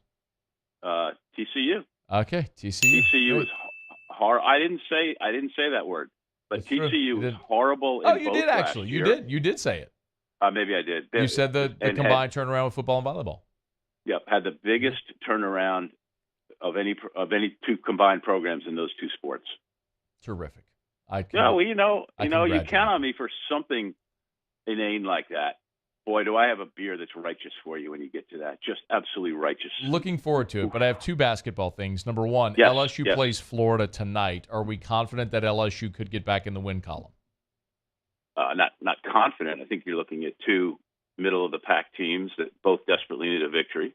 Yeah. And you look at that Texas A&M game. Oof, that was really rough. And if you look at it statistically, minus the shooting percentages in the first half, you look at it and go, "Oh, LSU should have been right in that game." But talk about starting slow and getting busted. Oof, that was rough. I know, man. But LSU seems to be at the mercy of the other team's shooting, regardless of what it does defensively. If the other team's hitting, LSU's in big trouble. I'm looking forward to watching this game tonight. I think I really like watching this LSU basketball team. I just enjoy it. I do not like listening to Damian Fishback as an analyst. Oh my gosh. Okay. Son, I know it's a basketball and I know it's a basketball game. Okay? I know those things. No, and the old guys shouting at the clouds, criticizing the analysts for calling it a basketball game. I just got to put it on the big TV on the left, which is a 60. Okay. And just watch something else on the 82 and turn the sound off, or vice versa. I just have to do that. Okay. Can't listen to them. And the last thing before we talk about beer, yes. The Simone Augustus statue unveiling is going to happen this weekend, which is really pretty cool. Good. It's going to happen on Sunday before LSU plays Auburn. The Lady Tigers play Auburn on Sunday there at the Maravich Center, and Simone's going to be honored, which is a really cool thing. I know a lot of people have waited a long time for that, so the statue dedication is going to happen. You got a thought there? She's a wonderful person, a fantastic athlete when she was in high school, and then a greater athlete in college, and then up the pro and Olympic level. Just unbelievable. Always played her sport hard the right way. Her dad worked at the newspaper when I was at the newspaper. Really, really good fellow. And I used to always tease him. Whenever she decides where she's going to college, she's got to do it on Sports Monday. Of course, she never did. But Skip Bartman said she was the most important recruit in the history of LSU sports. He said that. I think that was a little hyperbolic because I always thought that Marcus Spears and Michael Clayton, who came in around the same time, were the two most important recruits. But she was definitely one of the greatest athletes ever to play any sport at LSU. She's worthy of the honor. That's undeniable. I mean, a multi-time National Player of the Year. Her jersey's retired. She's the greatest player in the history of the sport at LSU, and she was transcendent because she made people care about women's basketball to a degree that they never did prior. So that was a studly team when she was there too, with Sylvia Fowles and Tamika Johnson, and just everybody was. It was such a good team. I heard a guarantee in the parking lot. They're considering a Matt Moscona statue as well. Yeah, I don't think that's ever going to happen. I'll contribute to that. They do have an an awful cutout of me down in the lobby, so when people walk by, I've got the selfie. Everybody does, and they all text it to me. I literally have an album in my phone of people who have taken selfies with the freaking Matt Moscona cutout that's downstairs. And you know what? Back when you had whenever they honor, I know it's true. Whenever they honor Simone Augustus, I'll raise a cold glass of beer.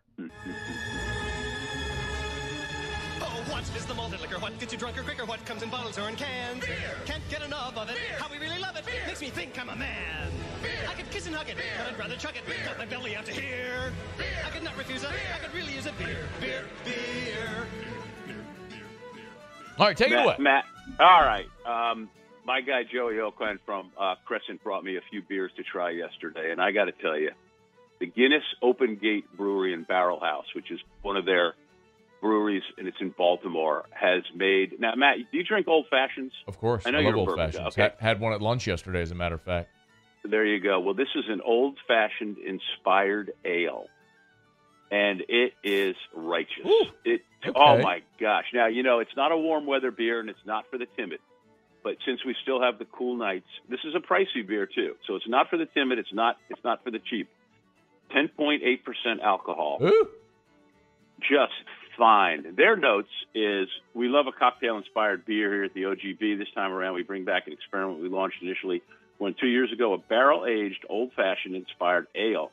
We start with an English barley wine, age it in bourbon barrels for 6 months, then finish the beer with sweet cherry and orange purees. The result is exactly what you'd expect. Rich malt characters of toffee and raisin, warming vanilla and oak, and just a touch of the classic orange and cherry found in the cocktail.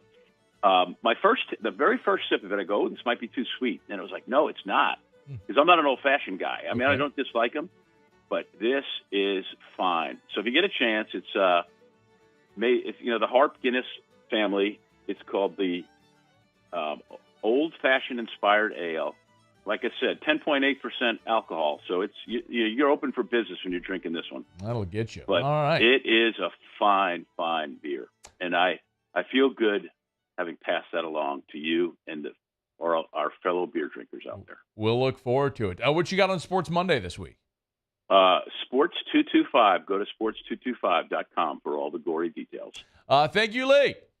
Bye, Matt. All right, it's After Further Review brought to you by the Williamson Eye Center. Call 924-2020, 924-2020. Set up that consultation with Dr. Blake Williamson. Let this be the push to the Williamson Eye Center. If you live your life wearing contacts or glasses, I've been there, done that, never going back.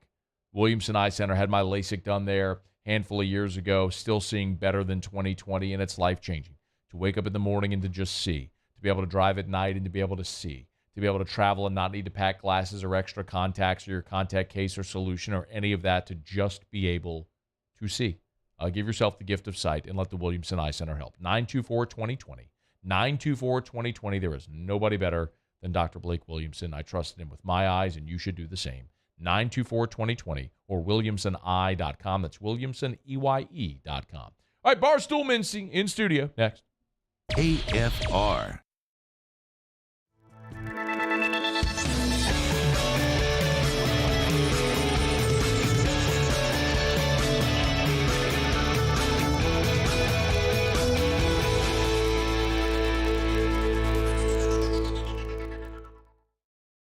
Gulf Coast Bank and Trust is giving our customers the power to bank anywhere, anytime during this challenging event. And we're right there with you. Our mobile banking app is a smart way to manage your money and time. Gulf Coast Bank and Trust, the bank that cares about you.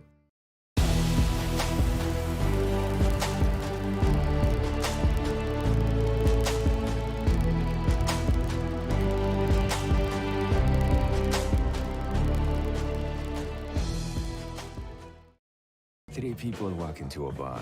The first two order the same old margs.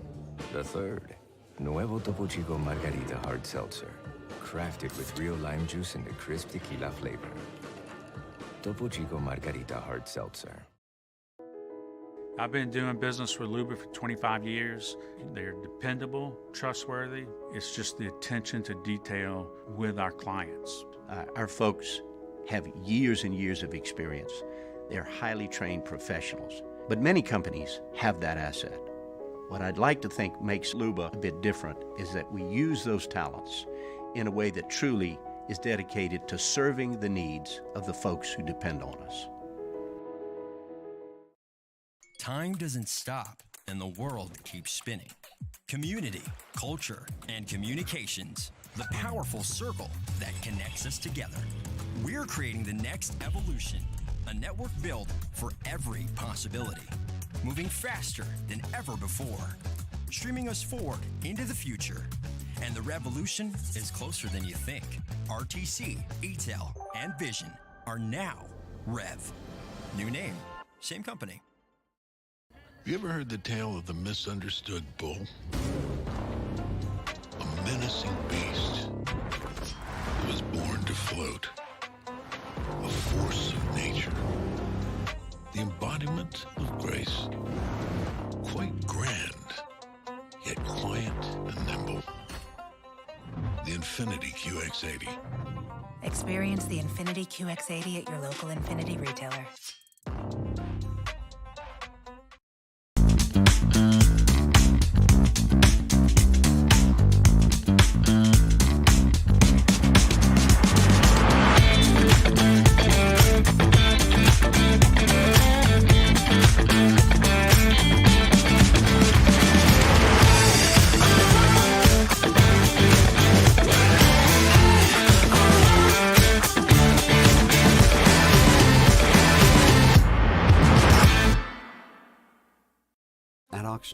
We know healing is a team sport.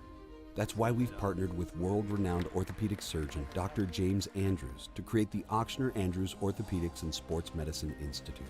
Whether you're a professional athlete or a weekend warrior, our team of specialists are dedicated to getting you back in the game. So whatever your reasons are for reaching your personal best, we've only got one: you. Auctioneer Andrews Institute. Long live you.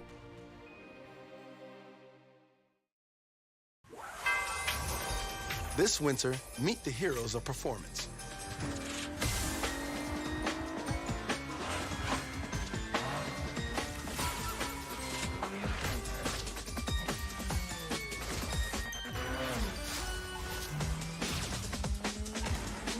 Only available at the Acura Season of Performance. This winter.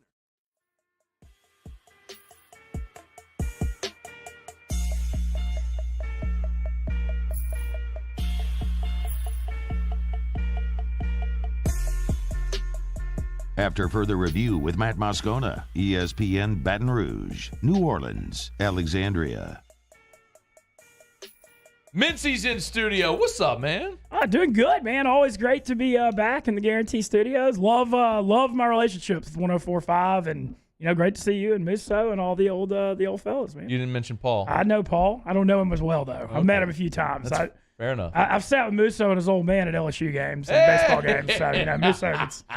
So Musso gets the big shout out. Dude, people around here are pretty jacked about baseball season, man. They should be. You're going to be making the rounds again this baseball season? Yeah, and I'm looking forward to, really now the gambling in college baseball is starting to grow a little bit. Yeah. It kind of takes off more during the NCAA tournament, but in this market, I'm looking forward to watching games at the Bears. I think it's going to be a fun thing. But the LSU hype this year, I've been hearing all the fall ball reports, all the same stuff you're hearing, and anything less than Omaha, I guess, is considered a failure, huh? I would say that it's comparable. What I have said is I think it's comparable to Tennessee a year ago. You're going to have the most talented roster. You're going to win a ton of games. You're going to host. You'll be a national seed. If you lose a home super regional, it's going to be a massive disappointment. Man, Tennessee a year. If they went 53-7. Yeah. LSU will be comparable this year. 53, huh? Mark it down. I know they're going to be really good, but man, Tennessee, I thought had one of the best, I guess regular season teams of all time, and they crushed the SEC tournament. But you want to write it down with my pen? Here, you can write it down with my pen. Yeah, I'll write it down. You can write How it down. many? You say comparable? So you would say we don't have to say 53, but you think they can win like 50 games? Yeah. Is the pitching? I know they improved the pitching staff a lot, but that much? Yeah. Wow. Write it down, Mintz. Matt Hold me to it. Hold me to Matt it. Moscona said 50 games. LSU is going to be the most talented team in college baseball. I believe it, but they can still win 43 games in SEC if they're the most talented with how tough this league is. It's why I'm with you. But it's why they're in everybody's preseason number one. It's why all the transfer portal rankings are what they are. They're going to be great. It's just, but baseball. It's in Tennessee last year lost a home super regional to Notre Dame. Yeah, Ole Miss was 1-8 in the SEC. Bingo. And was 7-14 in the SEC at the beginning of May. It's crazy, man. And won it. So it's all momentum and peaking at the right time. But the pitching staff's going to be. I know they're going to score 1 million runs. Nobody's questioning that. But the starting pitching is going to be. That was the. Yeah, okay. They're gonna Who's the lefty from New York they're all hyped about? They had a big recruit for. They got the Air Force transfer, I know. Skeens is the Friday guy. Okay. Okay, you're good. But I just know that, like I said, Thatcher Hurd's going to come in from UCLA and pitch. And him too. Floyd has come along tremendously. They love it. Is Money still around? Money's still around. I know he flashed early, but it's then weird. Blake Money was your Friday night guy last year to start. He looked good when I saw him against Oklahoma and Houston. He pitched real well early. I'm looking at the name. The guy that Jay Johnson specifically mentioned to me was Chase Shores. Now that's not the guy from New York. The guy we'll learn all these guys. No, understood. But Shores is a guy that he has said on the record he thinks can be an ace every bit as good as all the guys that have been here before. Okay, well, like I said, I know the lineup. Nobody's questioning with Tommy Tanks and Cruz and just, they're going to score 1 billion runs. Yeah. It's just all the starting pitching. All right, write it down, Mintzy. Remember that. Were you surprised by? You had to be surprised by how the game went last night. Look, I thought Georgia. I'm gonna be honest. I thought TCU could compete early and would get run over in the third and fourth quarters. Makes sense. I thought that it would be a game until the half.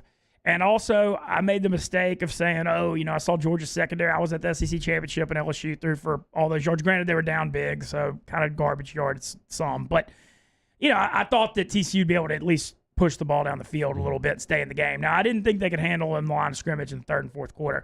I didn't think it'd be like that. They could. Georgia, they won 65-7. They could have scored 85. They'd have kept Bennett in there. They literally couldn't stop them. And it's, the 12-team playoff, it's going to be fun seeing all this get sorted out on the field the next few years. Because TCU, hey, you win the Big 12, you're going to be in there now. Yeah. I mean, you got to prove it during the playoff. But, man, last night, wow. I mean, to not just the biggest blowout in national championship history, the biggest bowl game blowout. How long have bowl games been going on? 100 years? That's so true, man. I mean, think about how many crappy bowl game blowouts there have been through the years, and nobody's ever gotten beat 65-7. 65-7 was incredible to watch, but so many people now are prisoners of the moment because they see that and they're starting to to ordain this Georgia team now, trying to ordain Georgia as the greatest this or that.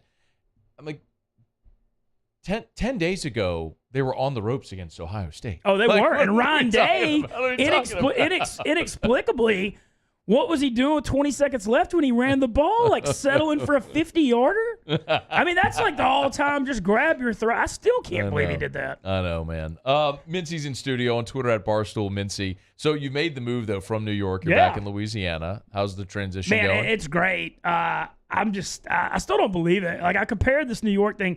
It was I feel like I went through like a really tough 2-year fraternity pledgeship. And like the last week was certainly the hell week where I just got poured on from every angle possible. But I feel like I survived it, and I got I thought it was funny, all the heat I was catching at the end when Dave was like, should I fire Barstool Mincy? Like, well, you shouldn't have given me 3-year deal like 6 weeks before if that's what you're saying. But I survived it. Happy to be in Uptown New Orleans. I think I just found the right mix with the Saints and the Pels and Mardi Gras and Hogs and Jazz Fest and Nola Food and Music, and then also going to be over in Baton Rouge a good bit with LeBears and the Barstool Sportsbook. And, I think this is the right fit for me. And they were cool about me coming back to the South because I think they know, my best role is to help build the South. Everybody's got a role to play. And, I'm just ecstatic to be back here because, to be honest, it was weird in New York. It was like I get recognized everywhere and I have like 3 real friends, and down here, there's a sense of community that you just don't have in the Northeast. And also, let's be honest, cost of living up there, unless you're making like $250,000 plus, you have nothing. People paying $5,000 a month for 1,400 square feet apartments. It's the craziest thing I've ever seen. I remember watching one of the videos that when you and Marty were up there early, and it was like the apartment in Hell's Kitchen, and it very much looked like a college dorm room. I was like, God bless, dude. Dude is up there grinding it away. Oh, yeah. No, this place, like, little things like you couldn't even stretch your legs out and lay out on a couch. Stuff you'd never think to, like, take for granted that you never think about. But, yeah, Marty and I were in, like, I don't even know, like 700 square feet, a little thing for 9 months, and then they jacked the rent up coming out of COVID. And I did move to Hoboken, New Jersey, and Hoboken's actually great. I'll say positive stuff. And it wasn't far away, and it was clean, and there weren't any homeless, and the path train was clean, and Frank Sinatra was from there. It was cool. But, I jumped the fastest I could get out of there, I did. Yeah. And, it has nothing. I love Barstool, but just the New York thing was a lot for the old Monroe, Louisiana guy. Let's we got a couple minutes left here. Yeah, sure. Let's look ahead. So everybody's doing the way too early 2023 football thing now, right? So do you have a thought on who might be the teams either look, we're all going to say Bama, Georgia, I get it. Surprise teams or teams that you think are going to be interesting to watch in the league next year? Well, the Florida State thing I think is interesting. I think they came on strong. And the thing with Florida State, I mean, obviously they beat LSU in week 1, but they finally had an offensive line. They hadn't had an offensive line since Jimbo left. I mean, literally that's been the problem for like 10 years for them is they couldn't block anybody, and they finally got that going. And Jordan Travis is coming back. Yeah. They got some momentum in that program right now. And I feel like with the way the ACC's open, with Clemson just not, the more you look at Clemson, Dabo's not adjusting to the new world. He doesn't like doing the transfer thing. And, yeah, he wins national titles when he has Deshaun Watson and Trevor Lawrence, who are like 2 of the best college quarterbacks ever. Right. But it just seems like maybe they've peaked. And I think Florida State's in a spot where I don't know if they can like win it all, but they could be the best team in the ACC. And I think they're kind of one to watch that's on the rise. It's interesting that you brought up the quarterback thing at Clemson, which it's very reminiscent of what happened at Texas when Mac Brown had Vince Young and Colt, or even Major Applewhite to Chris Sims to Vince Young to Colt McCoy, and then he just missed. He just kept missing on guys, even guys from Texas, guys like Andrew Luck, Johnny Manziel, RG3, guys that had guys from Texas had great. They just missed, and that's ultimately what caused that program to spiral. And I'm curious if we're not seeing the same erosion at Clemson. I mean, we're saying that. I mean, they won the league. Yeah, they won the league, but it's still not the same. I mean, you watch them play, and you can tell it's not. And they didn't have the playmakers. They've had so many great receivers through the years. I mean, just going back to, I remember when they had Sammy Watkins and DeAndre Hopkins and Martavis Bryant on the same receiving corps through Mike Williams and T. Higgins and just tons. I didn't see those guys the last couple of years either. But I feel like they're kind of, you don't want to say they're stagnant, but it feels like the best days may be over. And so, Florida State, I think, is one that I thought is in a rising spot. You took shots at me, Mincy, the week of the LSU Ole Miss game. I took shots at everybody, and I ate every one of them.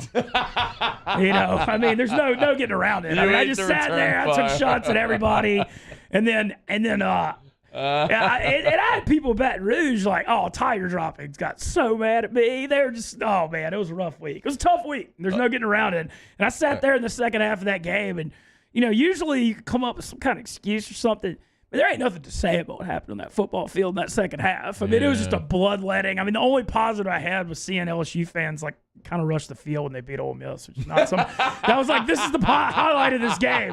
That was like, well, I guess the Ole Miss win matters more now. But no, it was tough. I mean, it was a really tough end of the year. I mean, you look at it, 7-0, ended up 8-5, and it was just weird. It was like they went all in for that Bama game and came up 15 yards short. I thought the Arkansas loss was predictable off what happened to Bama. But man, and I try not to get too into the bowl game thing, but I mean, that was an embarrassing effort in Houston. I mean, I didn't. Texas Tech's got the 104th ranked rush defense in college football, and Ole Miss was getting O-line wasn't blocking. I didn't see that part coming, but I'm still not like too down on Lane. I mean, you're a year off making the Sugar Bowl, and he has a volatile style because he relies so much on the portal year to year, and I mean, I don't know. The next year, the Ole Miss thing, I mentioned you this off the air. That's where I was getting road schedule. Yeah. You replace Kentucky with at Georgia. So you've got at Georgia, at Alabama, at Auburn with all this Hugh Freeze stuff. I mean, Ole Miss Auburn's going to be a huge thing now. At Mississippi State, and then all of a sudden you're at Ullman Stadium week 2. That's going to be fun for living down there. Ole Miss is playing at Ullman September 9th. They're not playing that game in the Dome? No, they're playing at Ullman. I think that's going to be fun. Boy, that's going to be a hot ticket. Ullman's great, but Ullman seats like 10,000 people. But, I mean, it's good for Tulane, having that home advantage. And I don't know. That's going to be a – I'm hoping that the Saints have a home – How in the world did they get that game at Ullman? Yeah. At Ullman, September 9th, week 2, Ole Miss at Tulane. Ullman is perfect for what Tulane is. They can pack it out. They can get a great crowd. You can get a great atmosphere. There's not a bad seat in the place. Like, it's great. But if you're going to bring it to Ole Miss, you got to go play the game in the Dome and put 50,000 people in there. Well, I don't make the rules and all that, but I know it's going to be fun living in New Orleans when Ole Miss comes to town. Boy, though, it's going to be – we'll see. Barstool Mincy on Twitter at Barstool Mincy. Y'all give him a follow. Glad to have you back down here, man. We're going to do plenty of it. Heck yeah, man. I'm looking forward to some stuff we talked about off the air in the next few weeks. So hopefully come out too. It's going to be fun. For sure, man. Appreciate you. All right. That's Ben Mintz. This is After Further Review. Mutual F Tigers and the Pros, and Sean Salisbury in about 15 minutes. Stick around. AFR. AFR is brought to you by Clegg's Nursery. 4 locations in the greater Baton Rouge area. Look, it is a great time right now to plant those shade trees, to plant fruit trees, peaches, plums, pears, not citrus trees right now. They can be planted, but it would require protection from extreme cold because we're going to have another cold snap, which is what happens in Louisiana. But it's a great time right now at Clegg's Nursery. Just go ask their horticulturist. They got all those answers for you. They can help. They're also getting new shipments of vegetable seeds daily. So you can start planning that spring vegetable garden. We're not there yet, but you start planning for it. It's at Clegg's Nursery. Seed potatoes have arrived. Look, nothing tastes better than a fresh from the garden potato. You can start to plant those at Clegg's Nursery.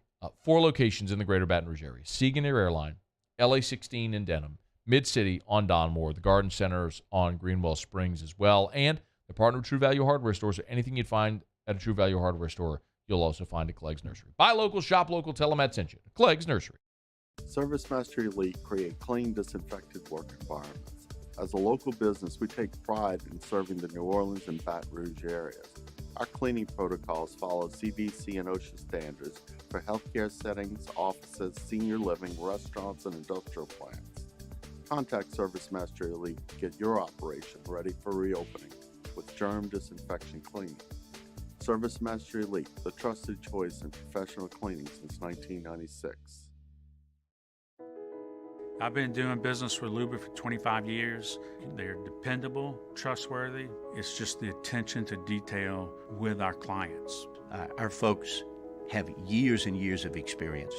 They're highly trained professionals. But many companies have that asset. What I'd like to think makes Luba a bit different is that we use those talents in a way that truly is dedicated to serving the needs of the folks who depend on us. I'm Chris Nakamoto, and here's what I'm working on for my stories on WBRZ Channel 2 tonight. A former Port Allen police officer who tased a handcuffed man is now a convict. Nolan Dehan changed his plea from not guilty to guilty back in November and is currently in prison. His conviction and prison sentence historic for law enforcement. The victim of that encounter hopes he remains locked up for a long time. We'll explain the sentence and what the officer is doing now in prison. I'm Chris Nakamoto from WBRZ. Watch more tonight on WBRZ Channel 2. There it is, the extra mile, on the border of expected and extraordinary for those willing to go further, like vans customized for work or play, with safety and tech to keep you connected, supported by a 5-star sales, service, and finance team, and backed by the 1-star you know. So go the extra mile. It's never crowded, because so few have what it takes to go there. Mercedes-Benz Vans. Louisiana. It's a place defined by culture, by pride, by passion, by people who do more than love this place. They celebrate it, elevate it, champion it. They are the individuals who embody what makes Louisiana great. The companies that make Louisiana a better place to work and live. The nonprofits leading transformational change in our communities. Champions of Louisiana are all around us, and LWCC is proud to celebrate them because we've always been Louisiana loyal, supporting the workers, the innovators, the change agents of this great place we call home. Who are the champions around you? Together, we can share their stories. Together, we can help our home state thrive.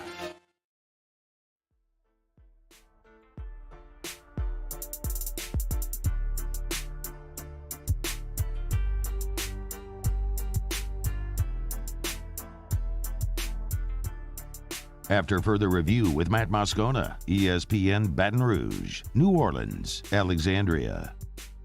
All right, wrapping up hour number 2. Appreciate Mintz for coming in the studio. We'll talk some ball with Sean Salisbury after the top of the hour.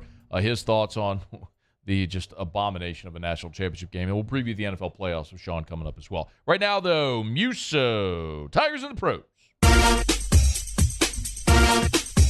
Tigers in the pros. They still bleed purple and gold. They're just really rich now. Presented by Lee Michaels Fine Jewelry. Lee Michaels Fine Jewelry, where Baton Rouge gets engaged. All righty, so we got some Garrett Temple minutes last night in the Pelicans game. Yeah, we did. 132-112 over the Wizards. How you doing there? Temple, towards the end of the night, got in for 3 minutes, attempted one shot. Boy, did he make it count. 3-pointer. Nailed it. 3 points for Garrett Temple. Pretty cool moment, too. He spent a few years in Washington, so a little bit of a homecoming, making the bucket there in front of the former fans. NBA G League action last night. Excuse me. Javonte Smart for the Birmingham Squadron, 40 minutes in the game. Shot 4 of 13 from the floor, total of 10 points for Javonte on the night. 5 rebounds and 5 assists to go along with a steal. They were facing the Ontario Clippers, and that means he was facing former LSU teammate Emmett Williams. Emmett Williams, 10 minutes off the bench last night for Ontario. 2 of 5 from the floor for a total of 5 points. He would add 5 rebounds and block 1 shot. It was the Ontario Clippers and Emmitt Smith who got the last laugh, 106-97 over the Birmingham Squadron. NBA action tonight, Trendon Watford and the Portland Trailblazers. They are at home hosting the Orlando Magic. See Watford get back out there on the field, was held out, did not play coach's decision in the Blazers' last outing. That is Tigers and Pros. Presented by Lee Michaels Fine Jewelry, LMFJ.com for Lee Michaels Fine Jewelry. Gentlemen, thrill her with a gift in the red box. Sure to make you a hero, and she'll be so impressed and will impress all of her friends. Lee Michaels Fine Jewelry, where you'll get that beautiful piece of jewelry, the highest quality diamonds in the world at the best prices, and you always get the Lee Michaels experience no matter your budget. It's Lee Michaels Fine Jewelry. 2 locations in Baton Rouge, corporate in Bocage, Mall of Louisiana, 9 locations in all, and online at lmfj.com. That's lmfj.com for Lee Michaels Fine Jewelry. All right, appreciate Mintzy for being in studio with us here. If you missed Cat Terrell, hour number 1, Cat's got a great piece up right now at ESPN.com. Everything you need to know about what amounts to the Sean Payton sweepstakes. So we had Cat here and talked a lot about that. You can get that on demand at 1045ESPN.com or the Watch 1045 ESPN YouTube channel. Hey, real quick before we hit the top of the hour, quick reminder, a week from Sunday is the LSU baseball first pitch banquet. Terrell was here on Friday, announced that Pro Charge has a table. They're giving away 2 seats to the table with Terrell and the gang. Follow Pro Charge on social media, Instagram, Facebook, Twitter. You'll see the post about how you can enter to win 2 seats to the LSU baseball first pitch banquet a week from Sunday. All right, Sean Salisbury after SportsCenter. AFR. Bayou Chrysler Dodge Jeep Ram has $10,000 off MSRP on all new 2022 Black Widow Jeep Gladiators in stock. All new Bayou vehicles come with a 1 million mile powertrain warranty and free delivery. If you need sales or service, the crew at Bayou is going to do right by you.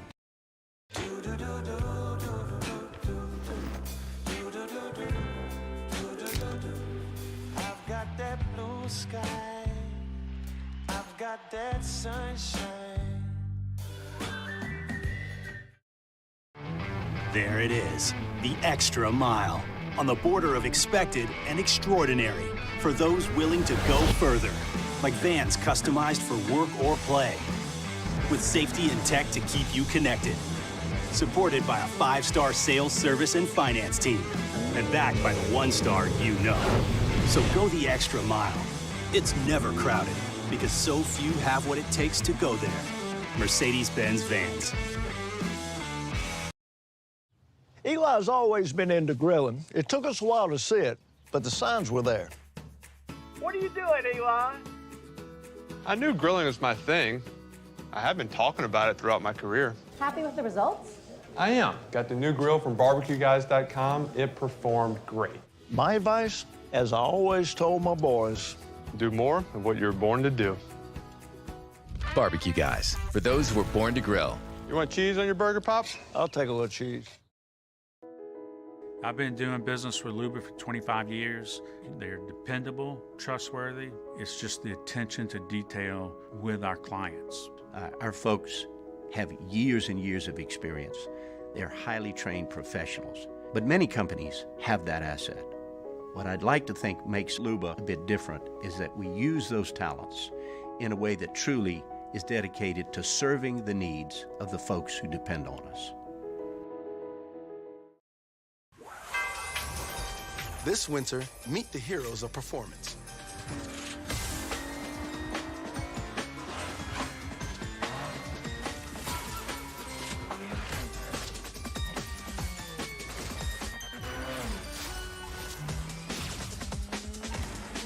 Only available at the Acura Season of Performance. This winter, visit your local Acura dealer for attractive offers on the MDX. Time doesn't stop, and the world keeps spinning. Community, culture, and communications, the powerful circle that connects us together. We're creating the next evolution, a network built for every possibility, moving faster than ever before, streaming us forward into the future. And the revolution is closer than you think. RTC, ETEL, and Vision are now Rev. New name, same company.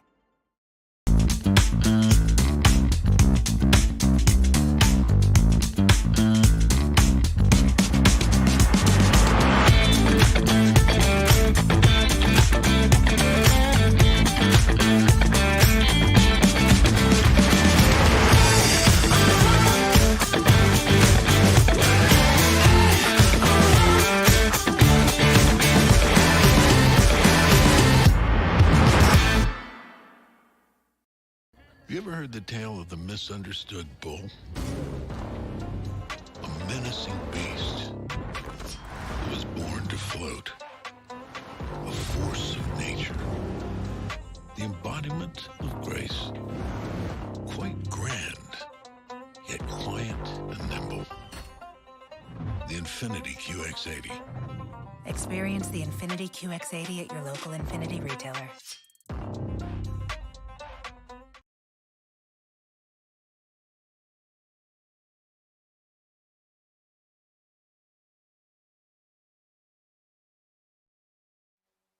This is SportsCenter. I'm Christine Lisi. A new development on Carlos Correa. ESPN's Jeff Passan reports the star shortstop and the Twins are finalizing a 6-year, $200 million contract pending a physical. His agreements with the Giants and Mets were not finalized because of concerns about his surgically repaired right leg.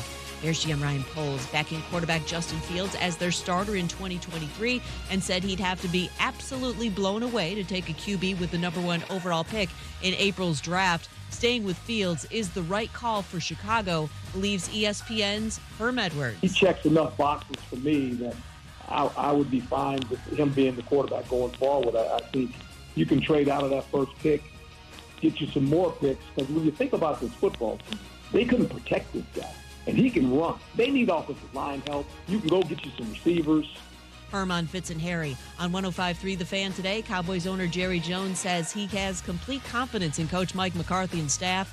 Asked if a loss in the NFC wildcard game to the Buccaneers could impact McCarthy's job, Jones replied, no, he's got a lot more to evaluate McCarthy on. ESPN Radio is presented by Progressive Insurance. Looking for a career you'll love with flexibility, great pay, and benefits, and one of the country's top workplaces? Come join their growing team. Go to progressive.com/careers and apply online today. Matt Moscona. I'm very important. After further review. Say it one more time. After further review with Matt Moscona. I'm very important. After further review. Say it one more time. After further review with Matt Moscona. And here we go. ESPN Baton Rouge, New Orleans, Alexandria. Live from the Mercedes-Benz of Baton Rouge studios. That's right.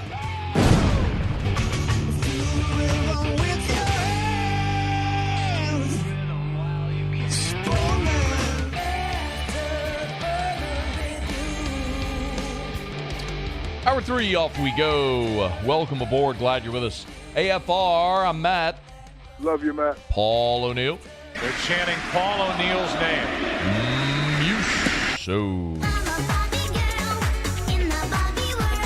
And Mr. Toby Tomplay.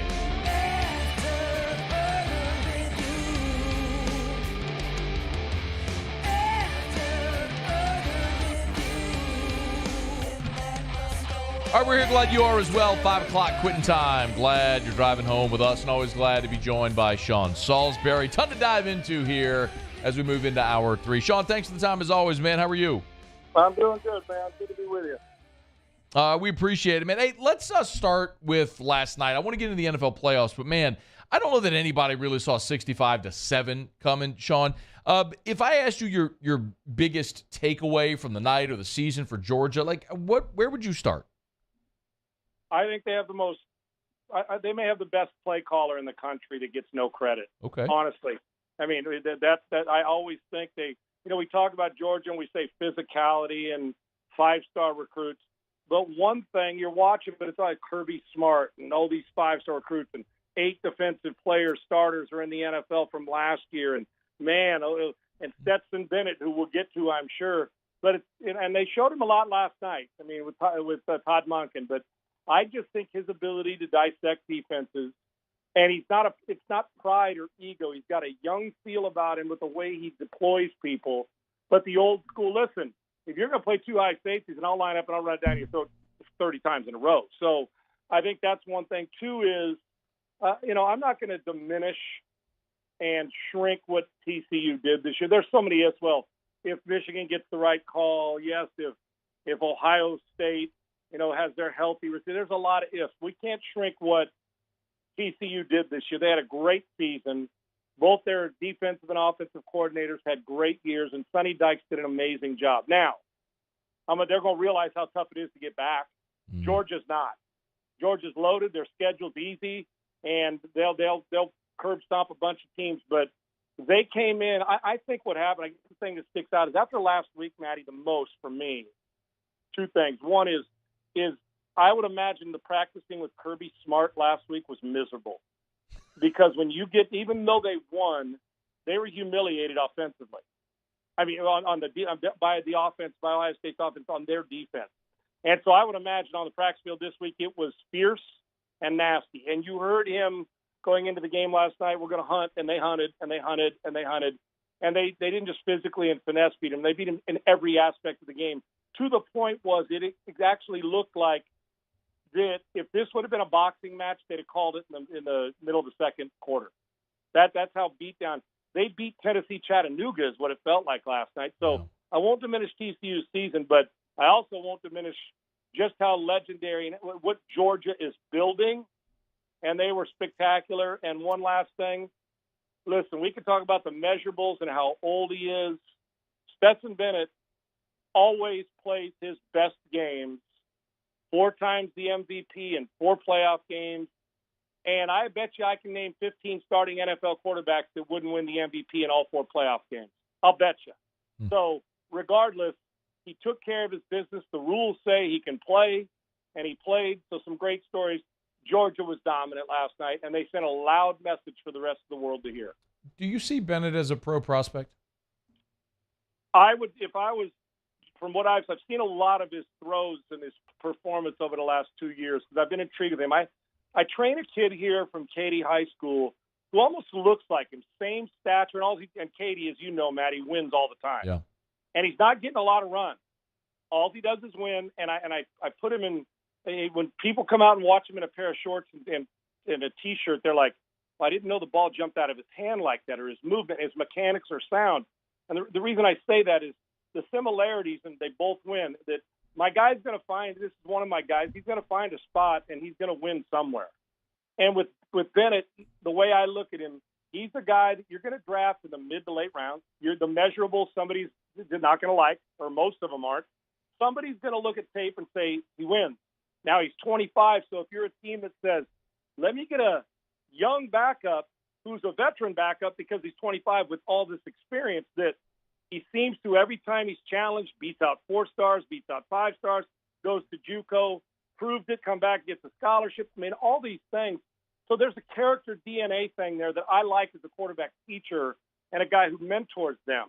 Do I think he's going to turn a franchise around? No. He's the guy, though, that we wake up a decade from now and say, the guy's won some games. He's in the league, and like Chase Daniel, and probably more ability because, well, he's got better feet when it's outside the pocket. So I don't think he's going to get drafted high, but I think somebody's going to say, you know what? Let's grab him in the 5th round. And he makes a roster because he plays good in the preseason. And next thing you know, at some point in time, it's going to rear its head, and he'll have to win a game for a team. I do believe that there's a roster.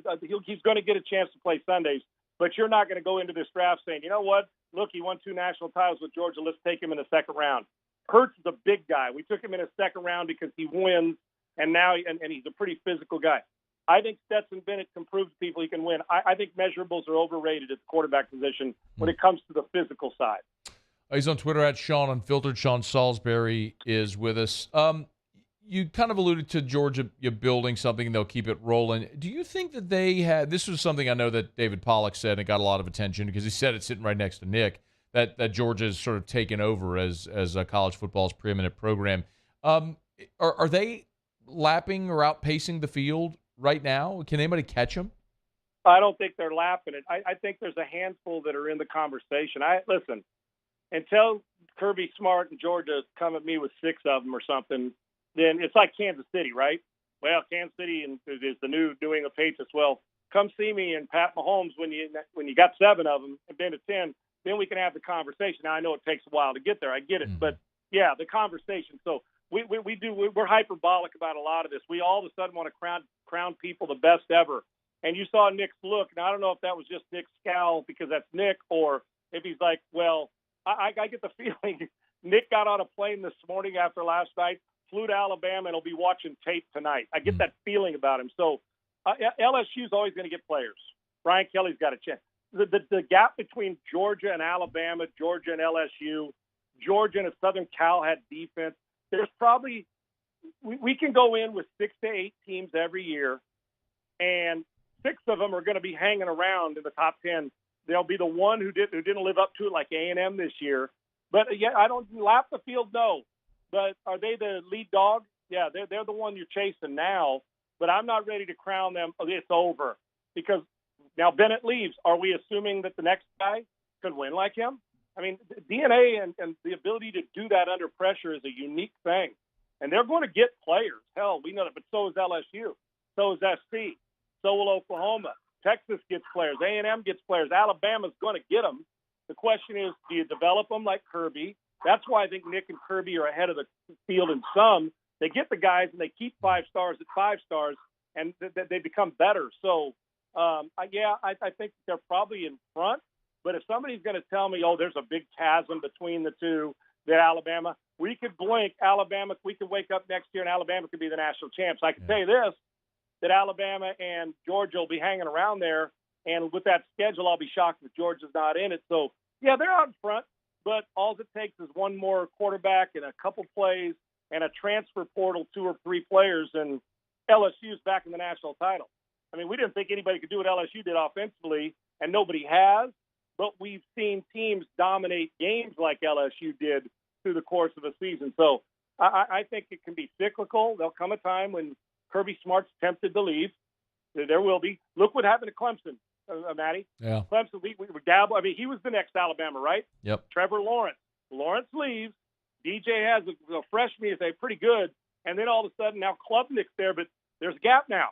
There's a little bit of a gap, so it matters when you get that quarterback and a few guys sticking around. Lawrence leaves. They're not quite the same. 2 years from now, they may be. So it matters. Perfect storm for Georgia, and they're really good and they're really well coached, and both sides of the ball got a lot of dogs on it, and they're the chaser now. I mean, they're the chasee. The rest of the guys are chasing, but I don't think it's a Usain Bolt winning by 30 meters in a 100-meter dash. No. Sean Salisbury is with us. Georgia wins the national title. We're going to knock out a break, come back. We're going to flip it to the pro side. Anxious to get Sean's thoughts on this wild card round, which gets underway this weekend. Who's he like in the AFC and the NFC? We're going to break down the matchups next on AFR. AFR. Brought to you by River City's 1 Hour Air, where they're always on time or you don't pay a dime. 752-0001, that's the number to give them a shout. 752-0001. 752-0001. Call River City's 1 Hour Air, and you could have a 5-star experience just like Donna Yelverton did. She left this 5-star review that said everyone was professional. Workers arrived early. They were here 10 to 11 hours.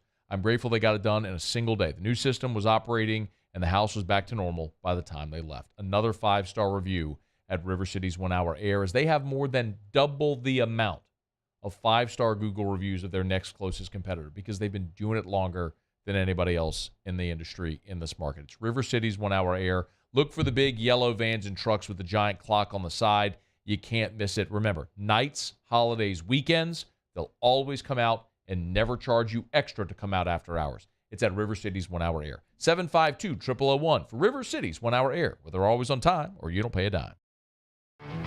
There it is, the extra mile. On the border of expected and extraordinary for those willing to go further. Like vans customized for work or play. With safety and tech to keep you connected. Supported by a 5-star sales, service, and finance team. And backed by the 1-star you know. So go the extra mile. It's never crowded because so few have what it takes to go there. Mercedes-Benz Vans.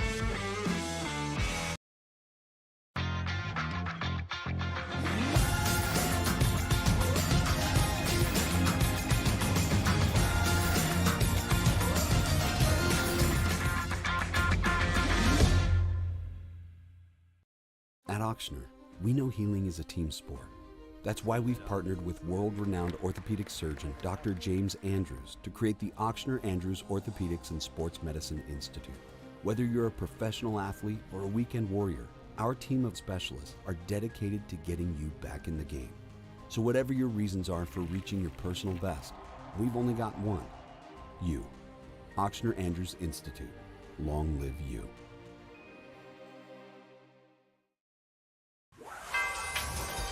This winter, meet the heroes of performance.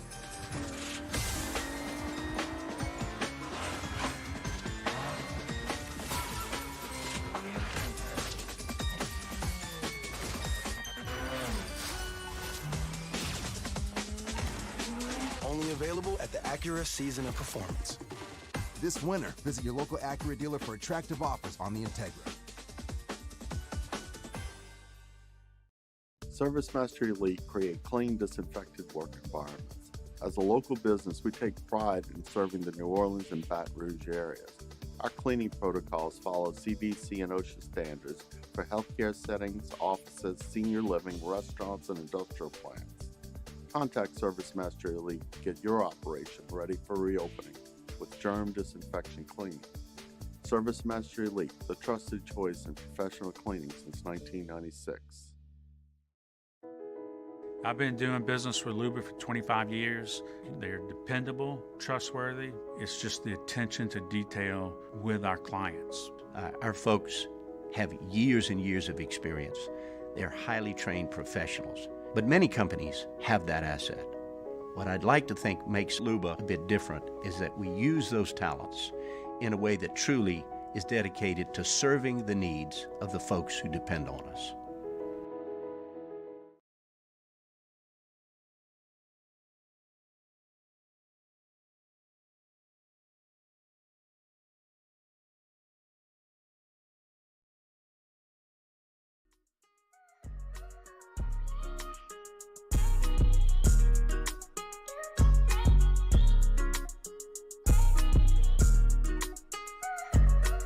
After further review with Matt Moscona, ESPN Baton Rouge, New Orleans, Alexandria. 6 NFL playoff games this weekend. Chop it up a little bit here with Sean Salisbury, who continues with us now. He's on Twitter at Sean Unfiltered. We always appreciate Sean's time. Been awesome to be with us every single Tuesday here during the football season. Hey, man, is there 6 games? Is there anyone that like really just jumps off the page? Like you're just so anxious to see that one because you're not sure how you think it might go? Yeah, there's a few that I'm not sure how are going to go, and I'm leaning towards the dog, if you want the truth. And I still think that there's a couple playoff teams that if things go haywire or south, that those jobs may still be open. Okay. The Dallas Cowboys and the Chargers, if they get beat up bad and lose in these playoffs. I'm not sure we're out of the woods there yet. That's just my thought. Now, I'm intrigued with the Herbert-Trevor Lawrence matchup. I really am, because Chargers are so talented, but their coach makes decisions. I'm like, what team's showing up? Right. Because if they put it all together, they got a great chance. But I don't know what Staley's going to do if they got a 3-point lead and it's 4th and 1. They may go for it and then turn the ball. Who knows? I mean, with craziness, I love what Doug Peterson's done. I'm looking forward to that matchup. And I think there's a sidebar with the coaching situation if they get beat bad. I think in the NFC, I think Tampa's beaten Dallas. Okay. Now, Tampa's been up and down all year long. I don't trust the Cowboys. Good roster, good players. Michael Parsons flies around. I think Tampa's defense will fly around. And when it gets to January, I'll trust Brady more than I do Dak Prescott. I like Dak. But think about this, Matty. In the NFC, the only quarterback that was a first-round pick, and his job was on the line, he couldn't get a fifth-year option picked up with Daniel Jones. Yeah. The other 4, Hurts, the highest one drafted. The rest of them are guys that are scrambled around. Geno Smith, rejuvenated careers, starting as rookies, and Brock Purdy. And then you look at the AFC, and all 6 of them are first-round picks. So it's friggin' crazy. So yeah, I'm looking forward to the Brady. I think Tampa wins, and then they become, if they get that going, who knows if there's an upset. I don't think the Vikings defense makes me feel comfortable with the Giants. I love what the Giants have done. If the Vikings win, they may blow them out. Even though they win a bunch of close games, because if the Vikings get beat, they usually get blown out by, average 22 points, but they play in 11 one-score games. But in the playoffs, I'm going to find out which Cousins shows up. They're at home. I think that's a dangerous game because I don't trust the Vikings defense. I like the 49ers. I just think their defense is going to be too much. And unless Tua plays and he's healthy and goes, I don't think that there's much chance there. And the same with Lamar Jackson, Baltimore going to Cincinnati. So for me, it's the 2, 4, and 5 seed games intrigue me the most, and I'm keeping a close eye on if the Giants come out smoking and can put some pressure on Cousins and see if their defense can stop Saquon Barkley and how Daniel Jones plays under pressure. Hey, Sean, go back where you started with Dallas-Tampa. The Monday night thing, I always look at that in the playoffs, and it always just the weird playing dates always kind Agreed. of Agreed. Yeah, what do you impact? Does it matter? What do you think? Well, I know this. We know that the year has changed and it is January. We know Jerry loves playing at that, but I'm with you. It's like it just doesn't feel Saturday and Sunday games, but Monday Night Football for me is always supposed to end with the national title game. Right. But for the NFL on the last game of the second to last week of the season. I'll tell you why it does matter. It's odd how they select it, I guess, but I mean, then you go into the second round. If you win, you're going to get a day's less rest. I guess. I mean, it's good. It's eyeballs, but I'd want as much rest in the playoffs as I could. But as far as personnel on the field, I just think Brady's ability to shine when the lights are brightest gives them an advantage. I do. I think both defenses got really good players. If Brady's upright and they protect him, they're winning this game. The Dallas Cowboys will lose, and all the Jerry's press conferences are going to go haywire. I believe that. Now, we'll go find out if Micah Parsons wrecks it and they go crazy. Think about this, man. I didn't realize this. I knew he was at the top in interceptions. He's leading the league in interceptions, Prescott, with 5 games he missed. Wow. Think about that. He's at the top of the league, right near the top. He may even be at the top, but he's near the top. He missed 5 games and come interception. He throws 2 in this game, and you give Brady extra chance, and it's at home, even though they're obviously a worse record because of the division. Yeah, I do think Monday matters for rest, but I also think it matters because some guys shine brighter. And as bad as they've been up and down this year, I'll take Brady in a primetime game when the playoffs are on the line before I'll take Prescott. And quite frankly, I'd take him over any quarterback in the NFC, depending on the roster. But if I had to trust a guy to win it, I'll put it on Brady in the NFC. The AFC is loaded with friggin' freak shows. So that the AFC thing's interesting that you brought up that all the guys starting first rounders. We don't know yet as of right now about Lamar Jackson, right? If he's going to go, and the same with Tua. I mean, if you're looking at Cincinnati with Burrow at home, Buffalo with Josh Allen at home against backup quarterbacks, my goodness, how could those two even be competitive? If I don't think they can. Okay. I think both. You know how it goes in NFL. If you're a double digit, if you beat somebody by double digits, that's a blowout, right? That's probably to me that's like winning by 20 plus in college. But if you win them by 10 points, 11 points, I'm not even sure if Miami can go to Buffalo, considering Tua's been banged up and out, and waltz in there into that weather. I don't even think they can go there and win, even if Tua's got. I just think he gives them a better chance accuracy wise. And if Lamar Jackson's playing, what kind of rhythm's he going to be in now? Fresh legs, maybe. But the way Burrow's playing, the way their defense is playing, I think they're as dangerous as any offense. I really don't care if Lamar plays great. Obviously, for Baltimore, it's better because you got to defend the whole field now if you're Cincinnati's defense. But that's the other side. That's the AFC side. If Burrow's not getting hit, that guy, he's not going to lose to them. They're going to win at home.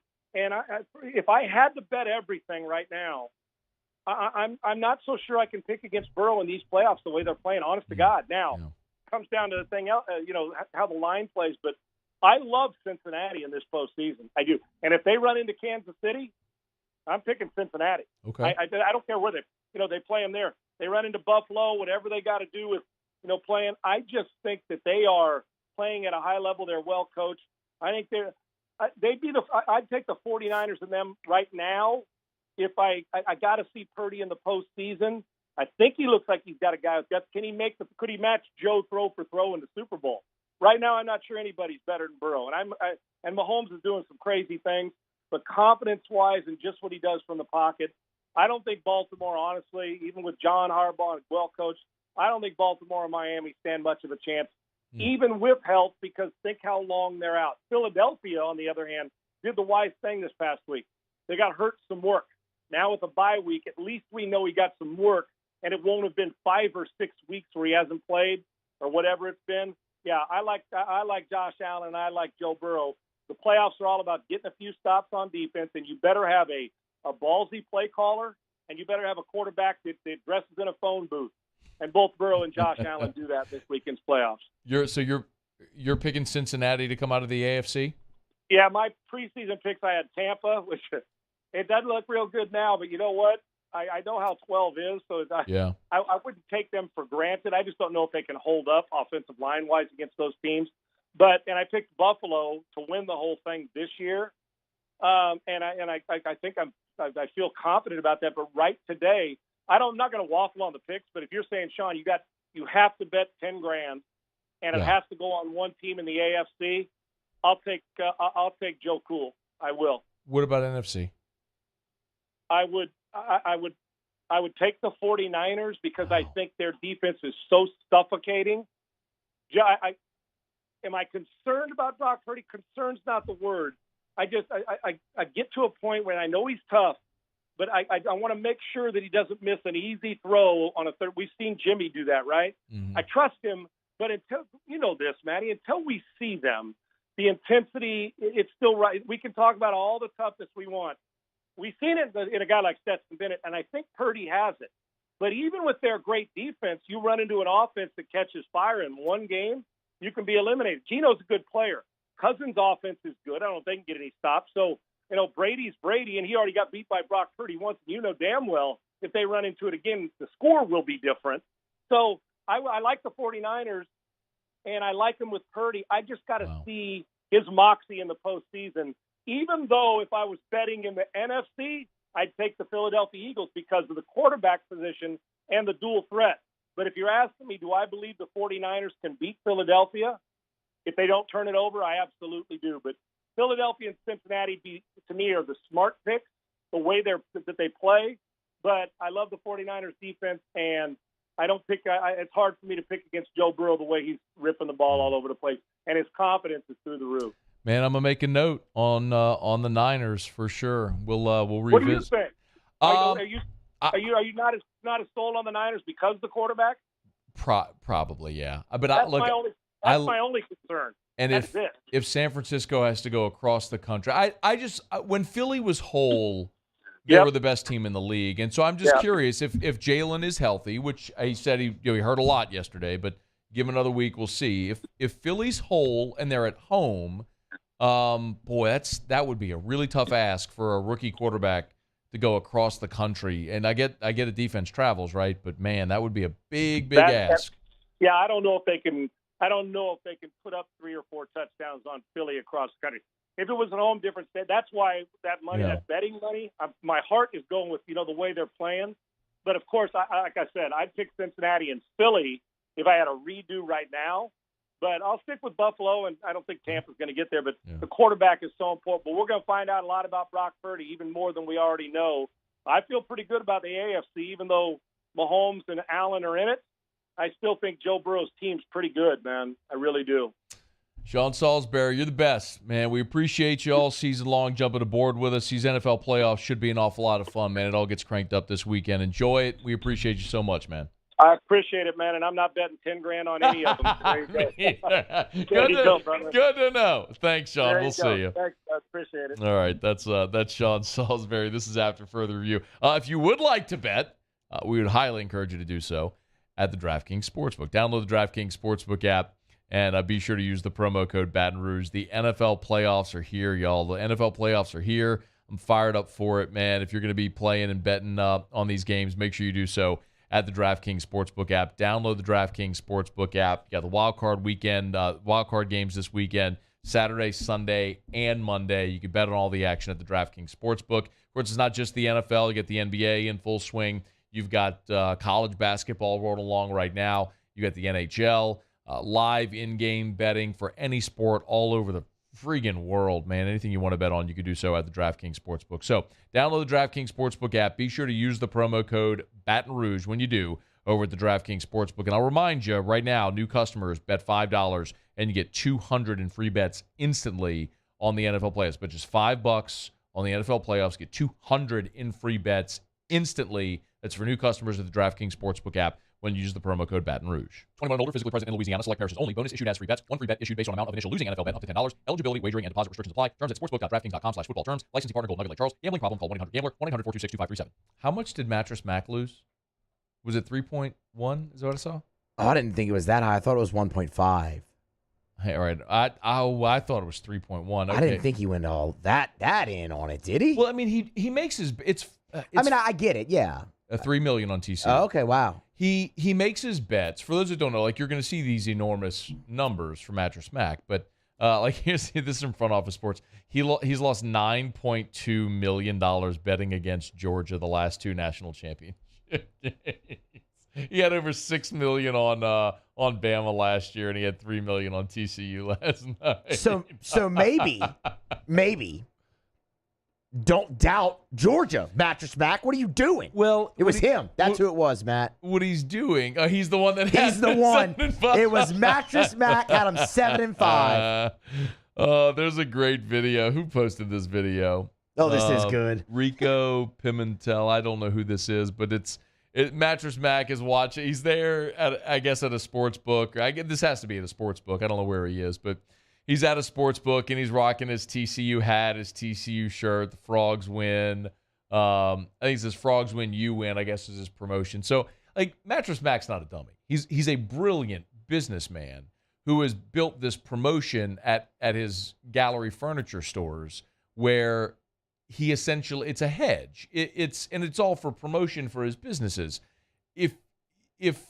So for example, if you had bought X amount in furniture at his store between a certain amount of dates and TCU would have won, Mattress Mack would have reimbursed you and you'd have gotten your furniture for free. So he takes the money he makes on that promotion and goes and bets as a hedge. So he's going to essentially end up in a wash either way, but he gets tremendous promotion because every time there's a major sporting event, he goes viral for all these enormous bets. So, and look, I mean, the World Series with the Astros, yeah, the wheelbarrow, that was a record, right? He set a record. Cash. I mean, that was so gangster.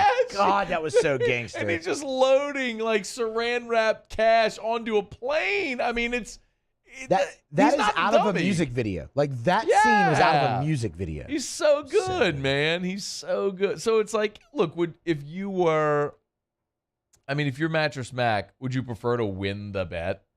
Of course. And then you get to refund your customers and you get, you know what I mean? That's more fun when that's the result. You win the bet and you get to refund your customers, right? Like, but he's going to win either way. I mean, he's loaded. He knows what he's doing. He's smart. So, anyway, Mattress Mack lost another one, man. But he has broken it. He had a streak where he had lost like 3 or 4 of those in a row, and he broke it with the Astros this year and cashed. What was it, like $7 million? What did he make on the Astros? I thought it was like 10.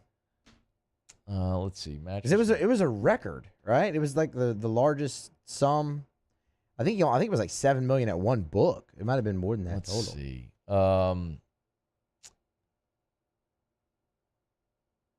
Did he win $75 million? I'm sorry, what? Is that how much it was? That can't be right.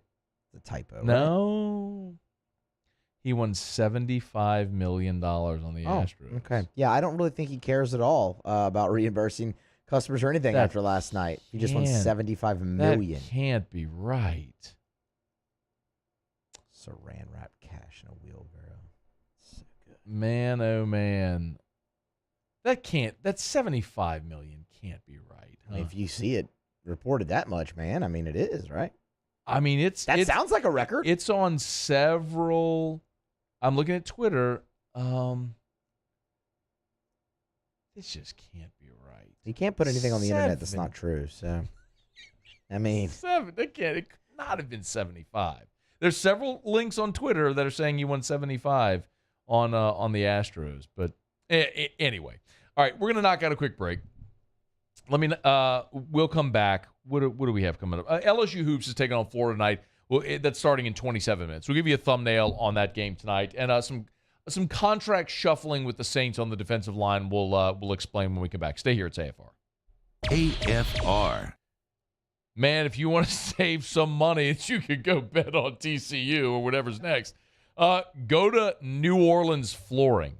If you are a homeowner looking to redo your floors, if you are a contractor that does any type of flooring, maybe you remodel homes, maybe you're a home builder, maybe you remodel and flip. If you need flooring and you don't go to New Orleans Flooring, you are getting an inferior product and you are overpaying. Y'all, New Orleans Flooring, it's one of the most impressive operations. They got more than 1 million square foot of product in stock. And because it's their manufactured product, you can look side by side. It is a superior product to the competitors. And you can buy today, and they will install for you tomorrow at a discount of 40 to 50%. It's incredible. NOLAflooring.com. I've been doing business with Luba for 25 years. They're dependable, trustworthy. It's just the attention to detail with our clients. Our folks have years and years of experience. They're highly trained professionals. But many companies have that asset. What I'd like to think makes Luba a bit different is that we use those talents in a way that truly is dedicated to serving the needs of the folks who depend on us. Toyota in Opelousas is here to help you ring in the new year with no markups, and you'll never pay over MSRP. And we have new inventory arriving daily. So Happy New Year from our Corvell Toyota family to yours. At Auctioner, we know healing is a team sport. That's why we've partnered with world-renowned orthopedic surgeon Dr. James Andrews to create the Auctioner Andrews Orthopedics and Sports Medicine Institute. Whether you're a professional athlete or a weekend warrior, our team of specialists are dedicated to getting you back in the game. So whatever your reasons are for reaching your personal best, we've only got one. You. Auctioner Andrews Institute. Long live you.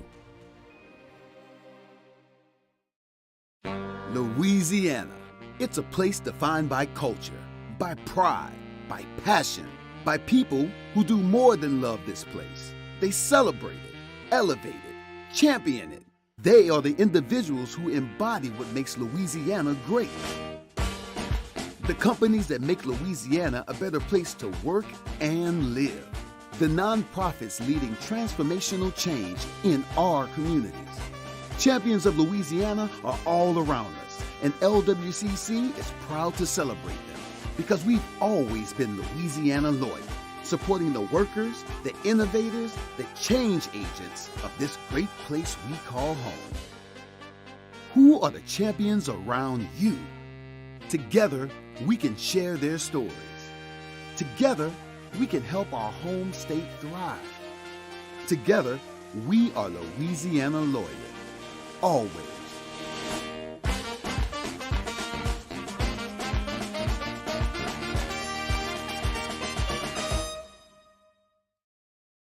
All right, let's say ah. Where'd my spotlight go? Super weird, but we can take care of it. Get in and get better at Patient Plus. There it is, the extra mile. On the border of expected and extraordinary for those willing to go further. Like vans customized for work or play. With safety and tech to keep you connected. Supported by a 5-star sales, service, and finance team.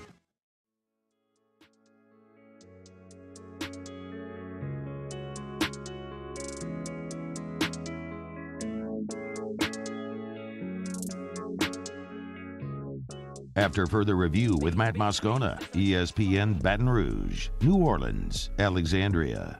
You will find out about our team. I think I'd rather find out, though, when we win the game. But I expect we'll have a great response. I think our players are disappointed in the way we played on Saturday, and I think we'll have a great bounce back. I think our preparation will be much better, and we hope that'll lead to a better result tomorrow night. Matt McMahon previewing tonight's game, which starts here in about 22 minutes from right now. It's LSU and Florida from the Maravich Center. Big opportunity for the Tigers tonight, who are a 1.5 home underdog tonight against the Florida Gators. Florida and LSU are similar with respect that they're both going to be middle-of-the-pack teams in the SEC.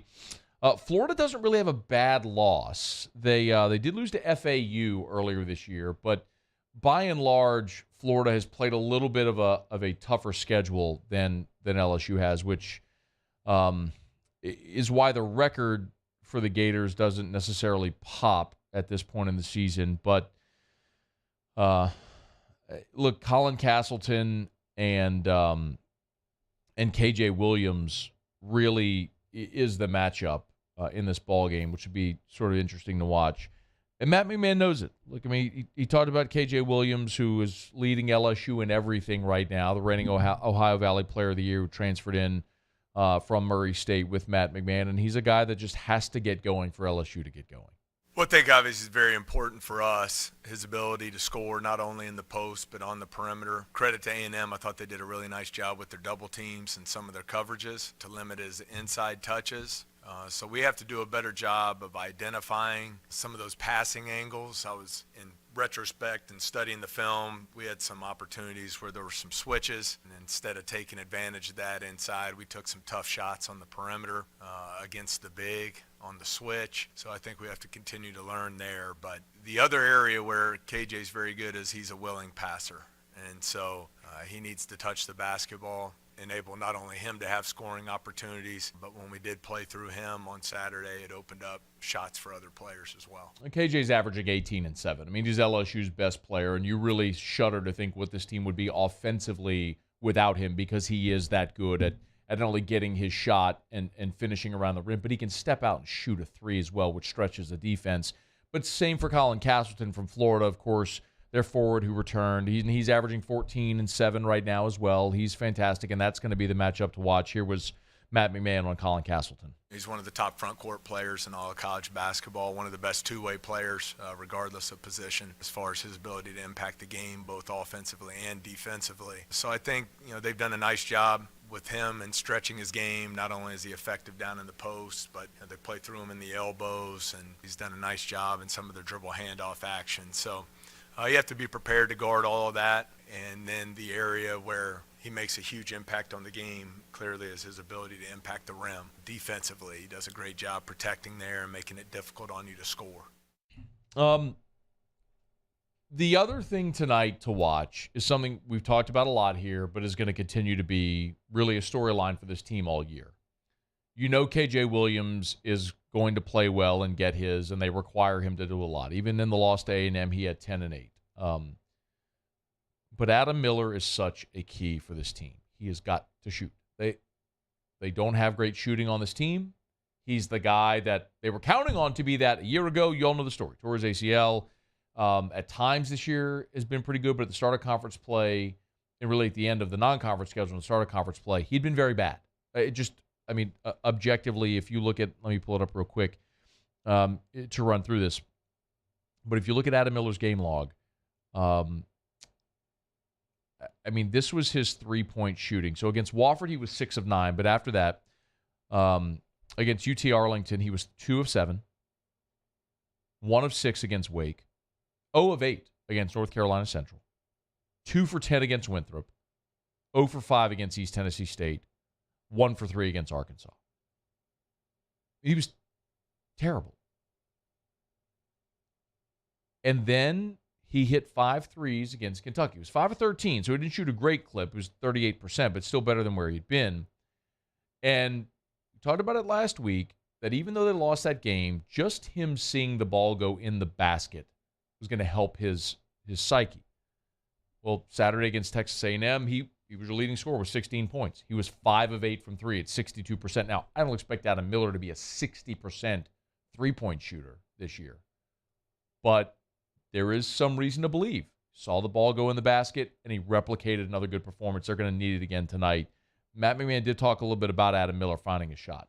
Yeah, disappointing results with the 2 games on the road last week, but one of the positive takeaways after a rough stretch of shooting for Adam, he goes 10 for 21 from 3 in the 2 games, and I thought we did a better job of creating some open looks for him. I thought his movement without the basketball and his screening was much improved, and that led to some of the easier looks, and I'm all for him shooting as many high-quality threes as we can create for him, and that he can get open with his movement without the ball. Tigers have to get this one. Because if you don't, it's going to be a while before you win again. You could always pull an upset. We know it's just the nature of sports. But Saturday, you're at Alabama, who's ranked 4th in the country, just blew the doors off of Kentucky. You're home against Auburn, who's ranked 21st. You're home against 5th-ranked Tennessee. So your next 3 games are all against ranked opponents. You got Texas Tech coming in here, and the Big 12 looks legitimate. Then you got to go to 20th-ranked Missouri, and then you're home against 4th-ranked Alabama. I mean, y'all, that's after tonight. 1, 2, 3, 4. 6 of your next 7 are against ranked opponents. And the unranked opponent is Texas Tech, and that's going to be a really tough matchup. I mean, if you don't get this one tonight, it's going to be a minute before you probably win another game. But this isn't anything we haven't discussed. I mean, the schedule is front-loaded, which means you'll have plenty of opportunities to go on a run in your final 7-8 league games. But you're going to have to go through some bumpy times here coming up. But you got to get this one. We talked about how tough the first 11 were going to be. Man, you scratched one out against Arkansas, which was a little bit of a surprise. Hoped you could go on the road and get A&M. You lost by double digits. You got to get this one at home against Florida. The line's up to 2.5, by the way, so there is some Florida money coming in on this game tonight. But this is one, if you're LSU, you just got to find a way to scratch out a win at home tonight against Florida. All right, it's After Further Review. We're brought to you by Mold Zero USA, mold-0usa.com, mold-0usa.com. If you have mold, look, it's South Louisiana. It's wet and it's humid. It's a breeding ground for mold, but it's unsafe. Mold Zero takes care of it. Mold-0usa.com. They'll spray their patented non-toxic dry fog in your home, in your business. Told you St. Teresa Church in Gonzales had Mold Zero spray several months back. Some parishioners just had noticed there was some mold on the ceiling. Giant building, but they just wanted to knock it out before it became a problem. So they did in one day, in just a matter of a few hours. You spray, you let the fog dwell. As soon as the fog dissipates, you are free and clear to go back in your home, your office building. It's totally safe. It'll be fresh smelling and completely mold-free and other pathogens as well. Learn more at mold-0usa.com. Serving all of Baton Rouge, all of Greater Baton Rouge, all of Greater New Orleans. It's Mold Zero USA, mold-0usa.com. All right, y'all, glad to have you aboard. It's been a really good show today. Remember, as always, if you miss anything, AFR On Demand presented by Brett Golf. We had Kat Terrell here in hour number 1. Great conversation with Kat in hour number 1 about Sean Payton and everything therein that you need to know. Feinswog and Mintz were with us last hour. Thanks to Sean Salisbury for being with us earlier this hour. Again, if you miss anything, a video or on-demand audio presented by Brett Golf. And if you're watching on YouTube with us live, we appreciate you. Take a quick second and smash that like button. Okay, final break of the show. We'll come back. Otter Locks is next. We'll find out what we're betting on tonight. Don't you move. It's AFR. AFR. Get Gordon and get it done. Been telling you, Gordon's giving you an opportunity to earn $2,500. I love this. It's the Get Gordon Show Us Your Dance Move promotion right now from Gordon McKernan Injury Attorneys. It's easy. You've heard the Get Gordon jingle. Do a dance. Post your video. Tag Get Gordon. Use the hashtag Get Gordon Challenge. Tag a friend that you want to see the dance. Make sure the post is public. But get to any of the Gordon McKernan Injury Attorney's social media sites or to getgordon.com, and you can learn more about how you could win $2,500. Win $2,500 just for dancing to the Get Gordon jingle right now. You know what to do. Get Gordon and get it done. Go to Twitter, Instagram, TikTok. It's all Facebook at Get Gordon, of course, getgordon.com. If you've been injured in an accident, it's not your fault. You need representation. You need Gordon McKernan Injury Attorneys. Get Gordon and get it done. Go to getgordon.com. That's getgordon.com. Get Gordon and get it done. Bayou Ford has $10,000 off MSRP on a new 2022 Ford F-150, plus no payments for 90 days and 2.9% APR for 72 months. All new Bayou vehicles come with a 1 million mile powertrain warranty. If you need sales or service, the crew at Bayou Ford is going to do right by you. Gulf Coast Bank and Trust is giving our customers the power to bank anywhere, anytime during this challenging event. And we're right there with you. Our mobile banking app is a smart way to manage your money and time. Gulf Coast Bank and Trust, the bank that cares about you.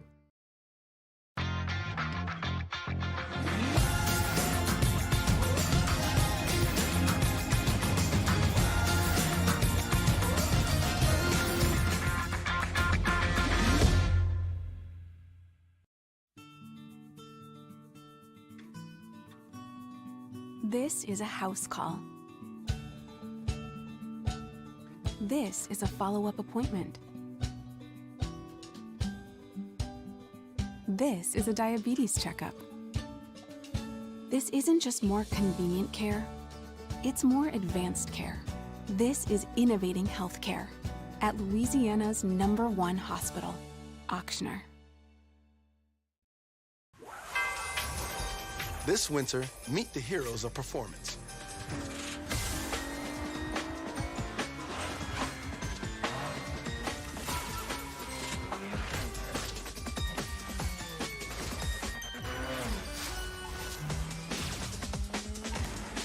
Only available at the Acura Season of Performance. This winter, visit your local Acura dealer for attractive offers on the MDX. Eli's always been into grilling. It took us a while to see it, but the signs were there. What are you doing, Eli? I knew grilling was my thing. I have been talking about it throughout my career. Happy with the results?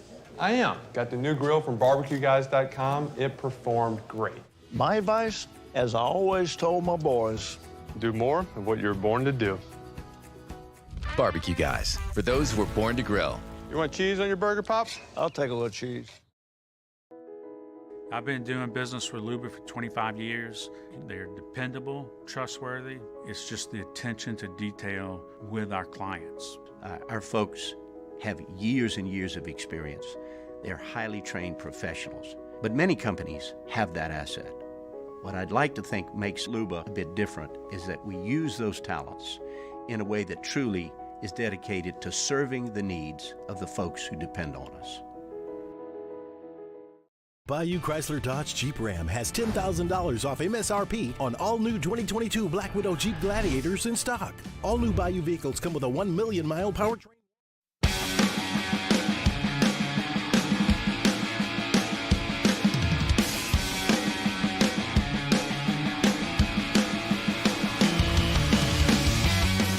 After further review with Matt Moscona, ESPN Baton Rouge, New Orleans, Alexandria. Down the stretch, we come final segment on a Monday edition of AFR. I did have someone ask me, hey, does HUDCO do TPO, commercial reviews? Yes, I tell you all the time. Repairs, replacements, commercial or residential. HUDCO would love to help bid on gigantic commercial jobs all the time. We'd love the opportunity to bid on a large-scale commercial job. You can always email me directly, matt@hudcoroofing.com. I'm happy to facilitate, but if it's roof repairs, roof replacements, commercial or residential, do business with someone you know. It's us. It's HUDCO Roofing, hudcoroofing.com. Go to the website. You'll see the phone numbers for Baton Rouge, New Orleans, Lafayette, Bossier. So wherever you are, call the number to get the office closest to you, and we'll get started today. HUDCO Roofing, hudcoroofing.com. All right, one thing left to do. Find out we're betting on tonight.